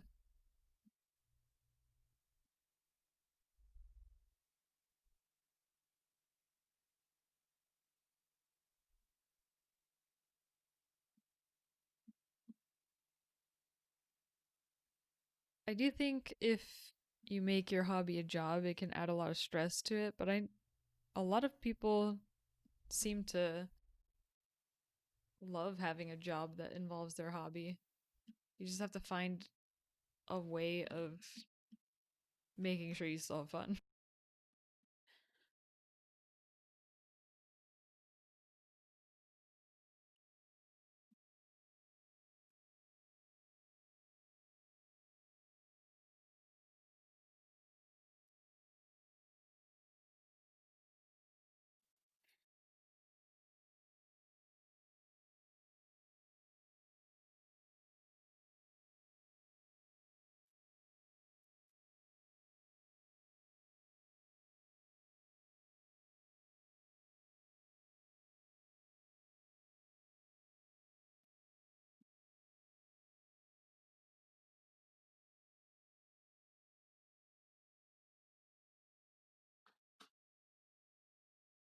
Yeah, I think switching mediums can make everything feel a lot more fresh.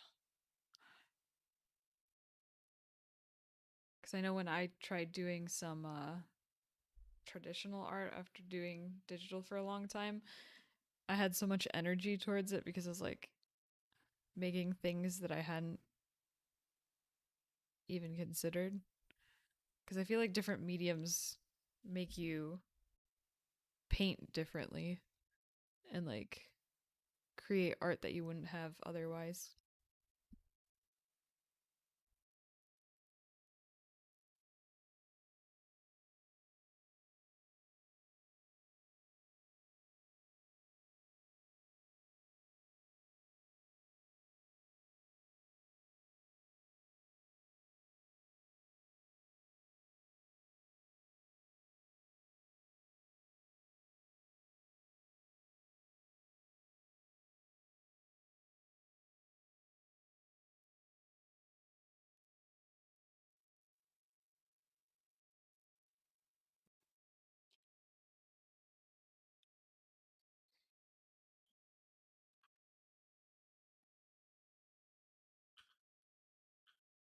Yeah, recently I've been valuing free time a lot more. I feel like at least some art jobs make it so that you have a lot less.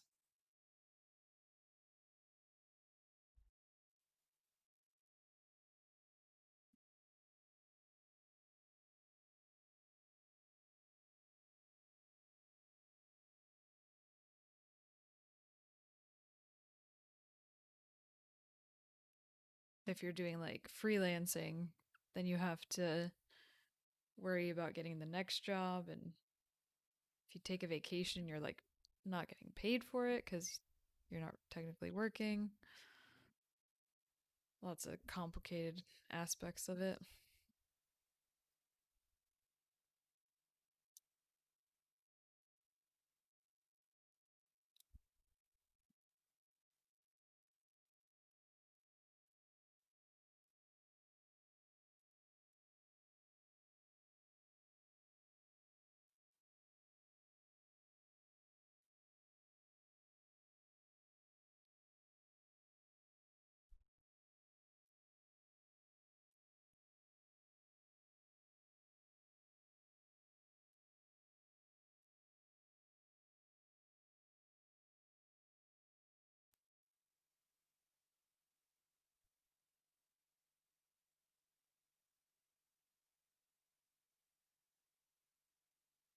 Yeah, there's definitely a lot of artists who figure out a way to make it work.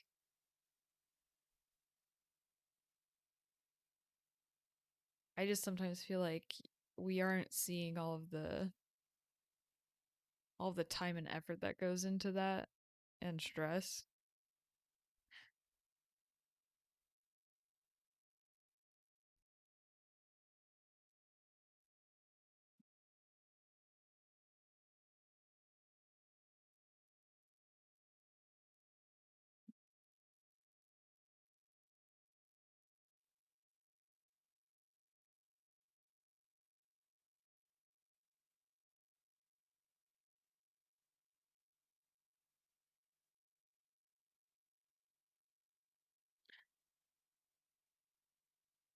I wonder how much they make selling to tourists and stuff.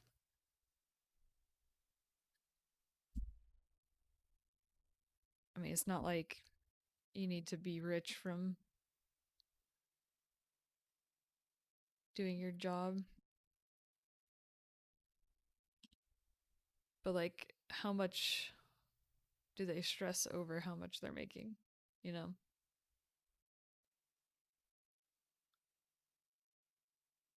And do they feel stable cuz like right now there's not as many tourists going there to have people to sell to.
Yeah, I think being able to figure out a way to make a living doing what you love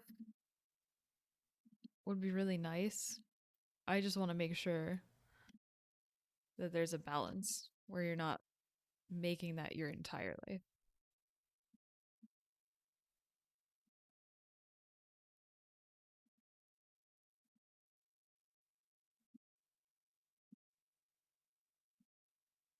This is important to have some time to do other things.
Hmm.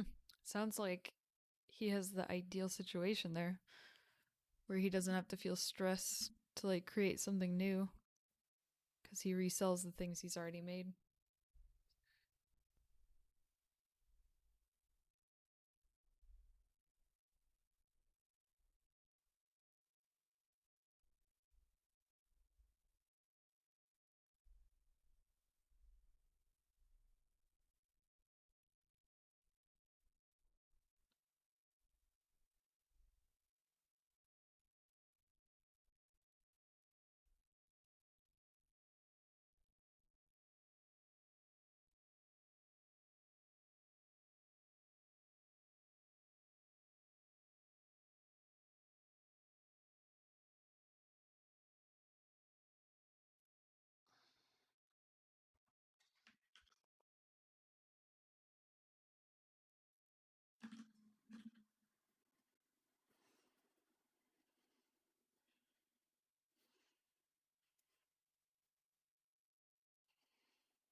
So I think at this point, I'm just going to do a few little strands for details and then I'm going to stop. Don't want to overdo it.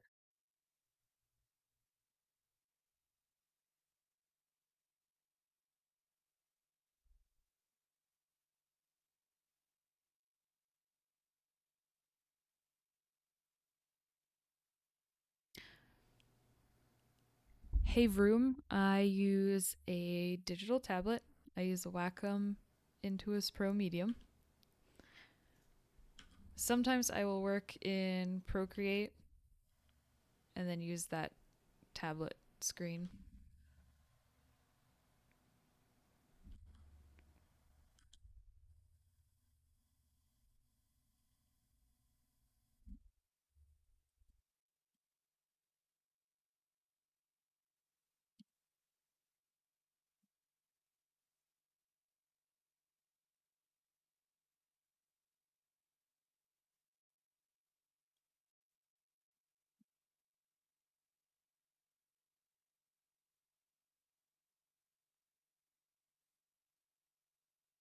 Thank you.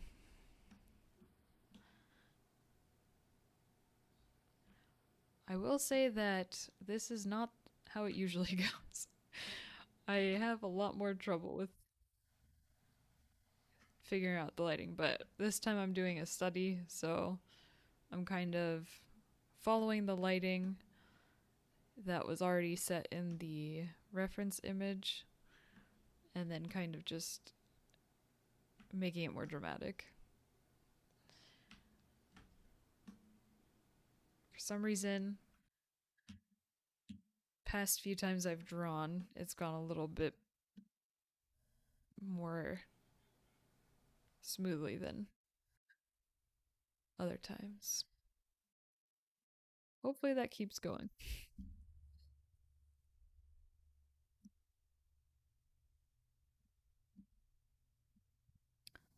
Definitely agree to experiment with brushes. I would say find one that feels like you expect it to. So when you draw something and something happens that you were like, whoa, where did that come from? Try changing the brush because that will just frustrate you. Um, Start with the basics, just trying to draw something and make sure that the layout is set up to a way that it's easy to access the things that are useful to you. And you can save that layout with this button in the top right corner.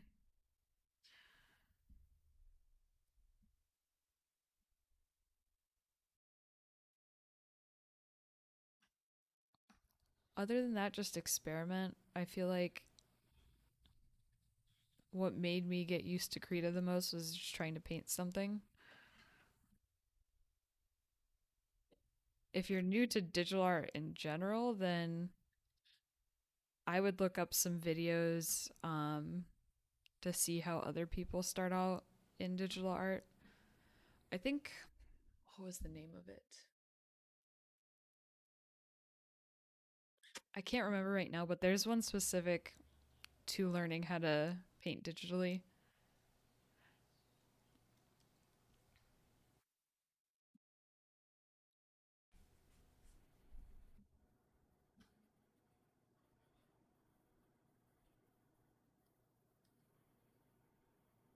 Paint a box? Maybe that was it?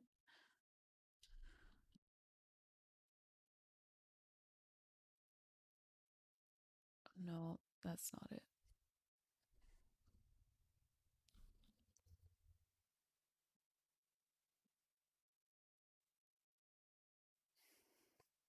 Control Paint. Control plus Paint. That one has a lot of good tutorials if you're getting started on digital art.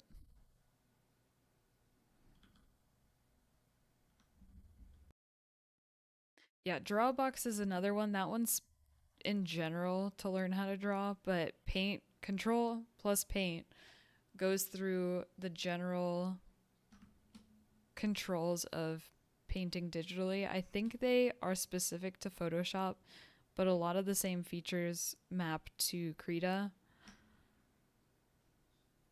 So it's a good place to just start if you have no idea where to go.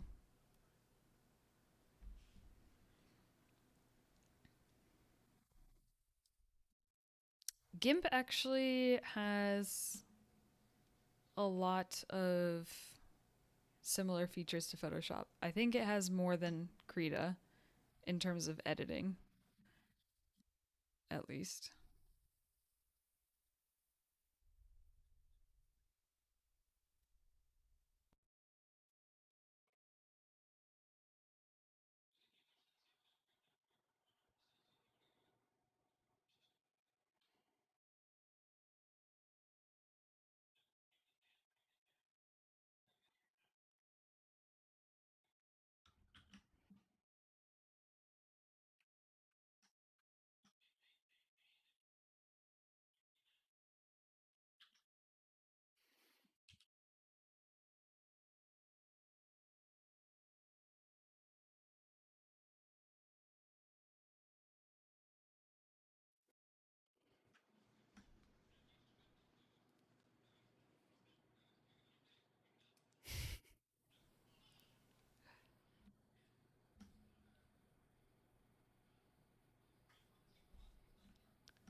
Yep, every first art class that I've taken, they always draw those boxes and balls and the super plain setup.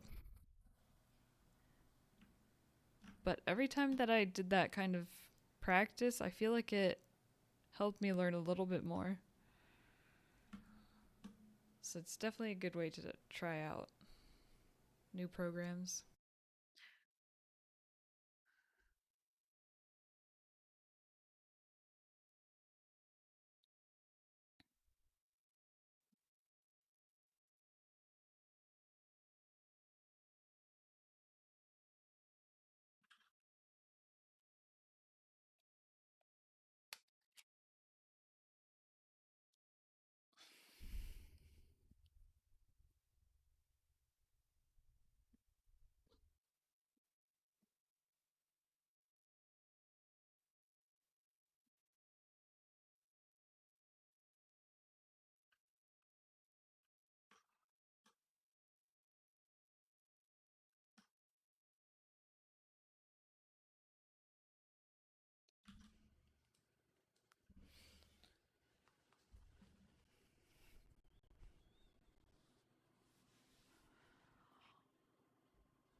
So I think this is about done.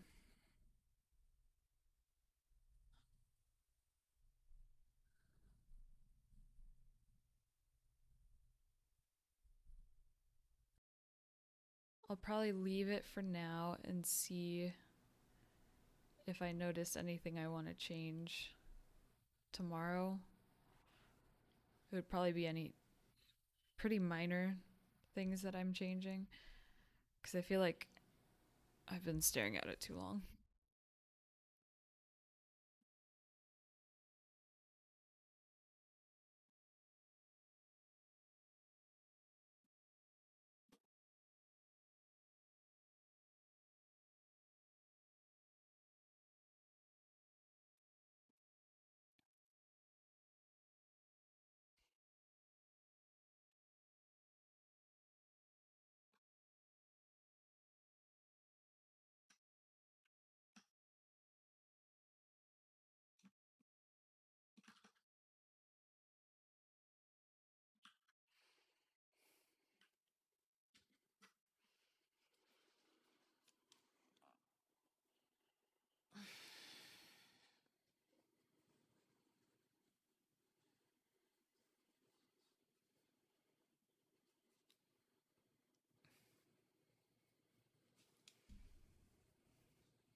Thank you.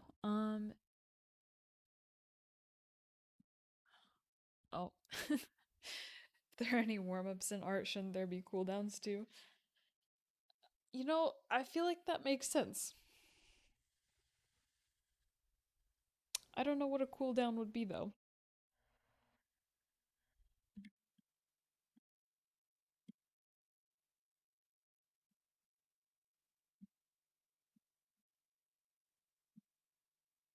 Maybe just, maybe you just draw more balls and squares. You start with balls and squares and you end with balls and squares.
All right, I'm going to stop after this.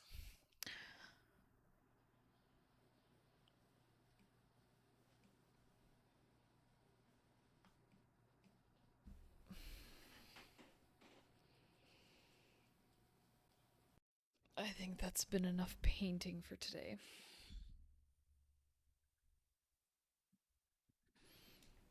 And save that so I don't lose it.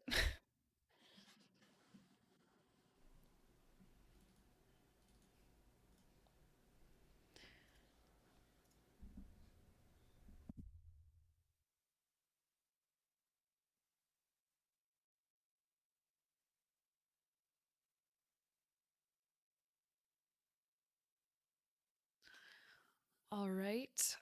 I think I'm going to head out for today. Thank you everyone for stopping by and watching my stream. Hopefully, I can get this on a consistent schedule, maybe once a week or something like that. But thanks again, and see you guys next time.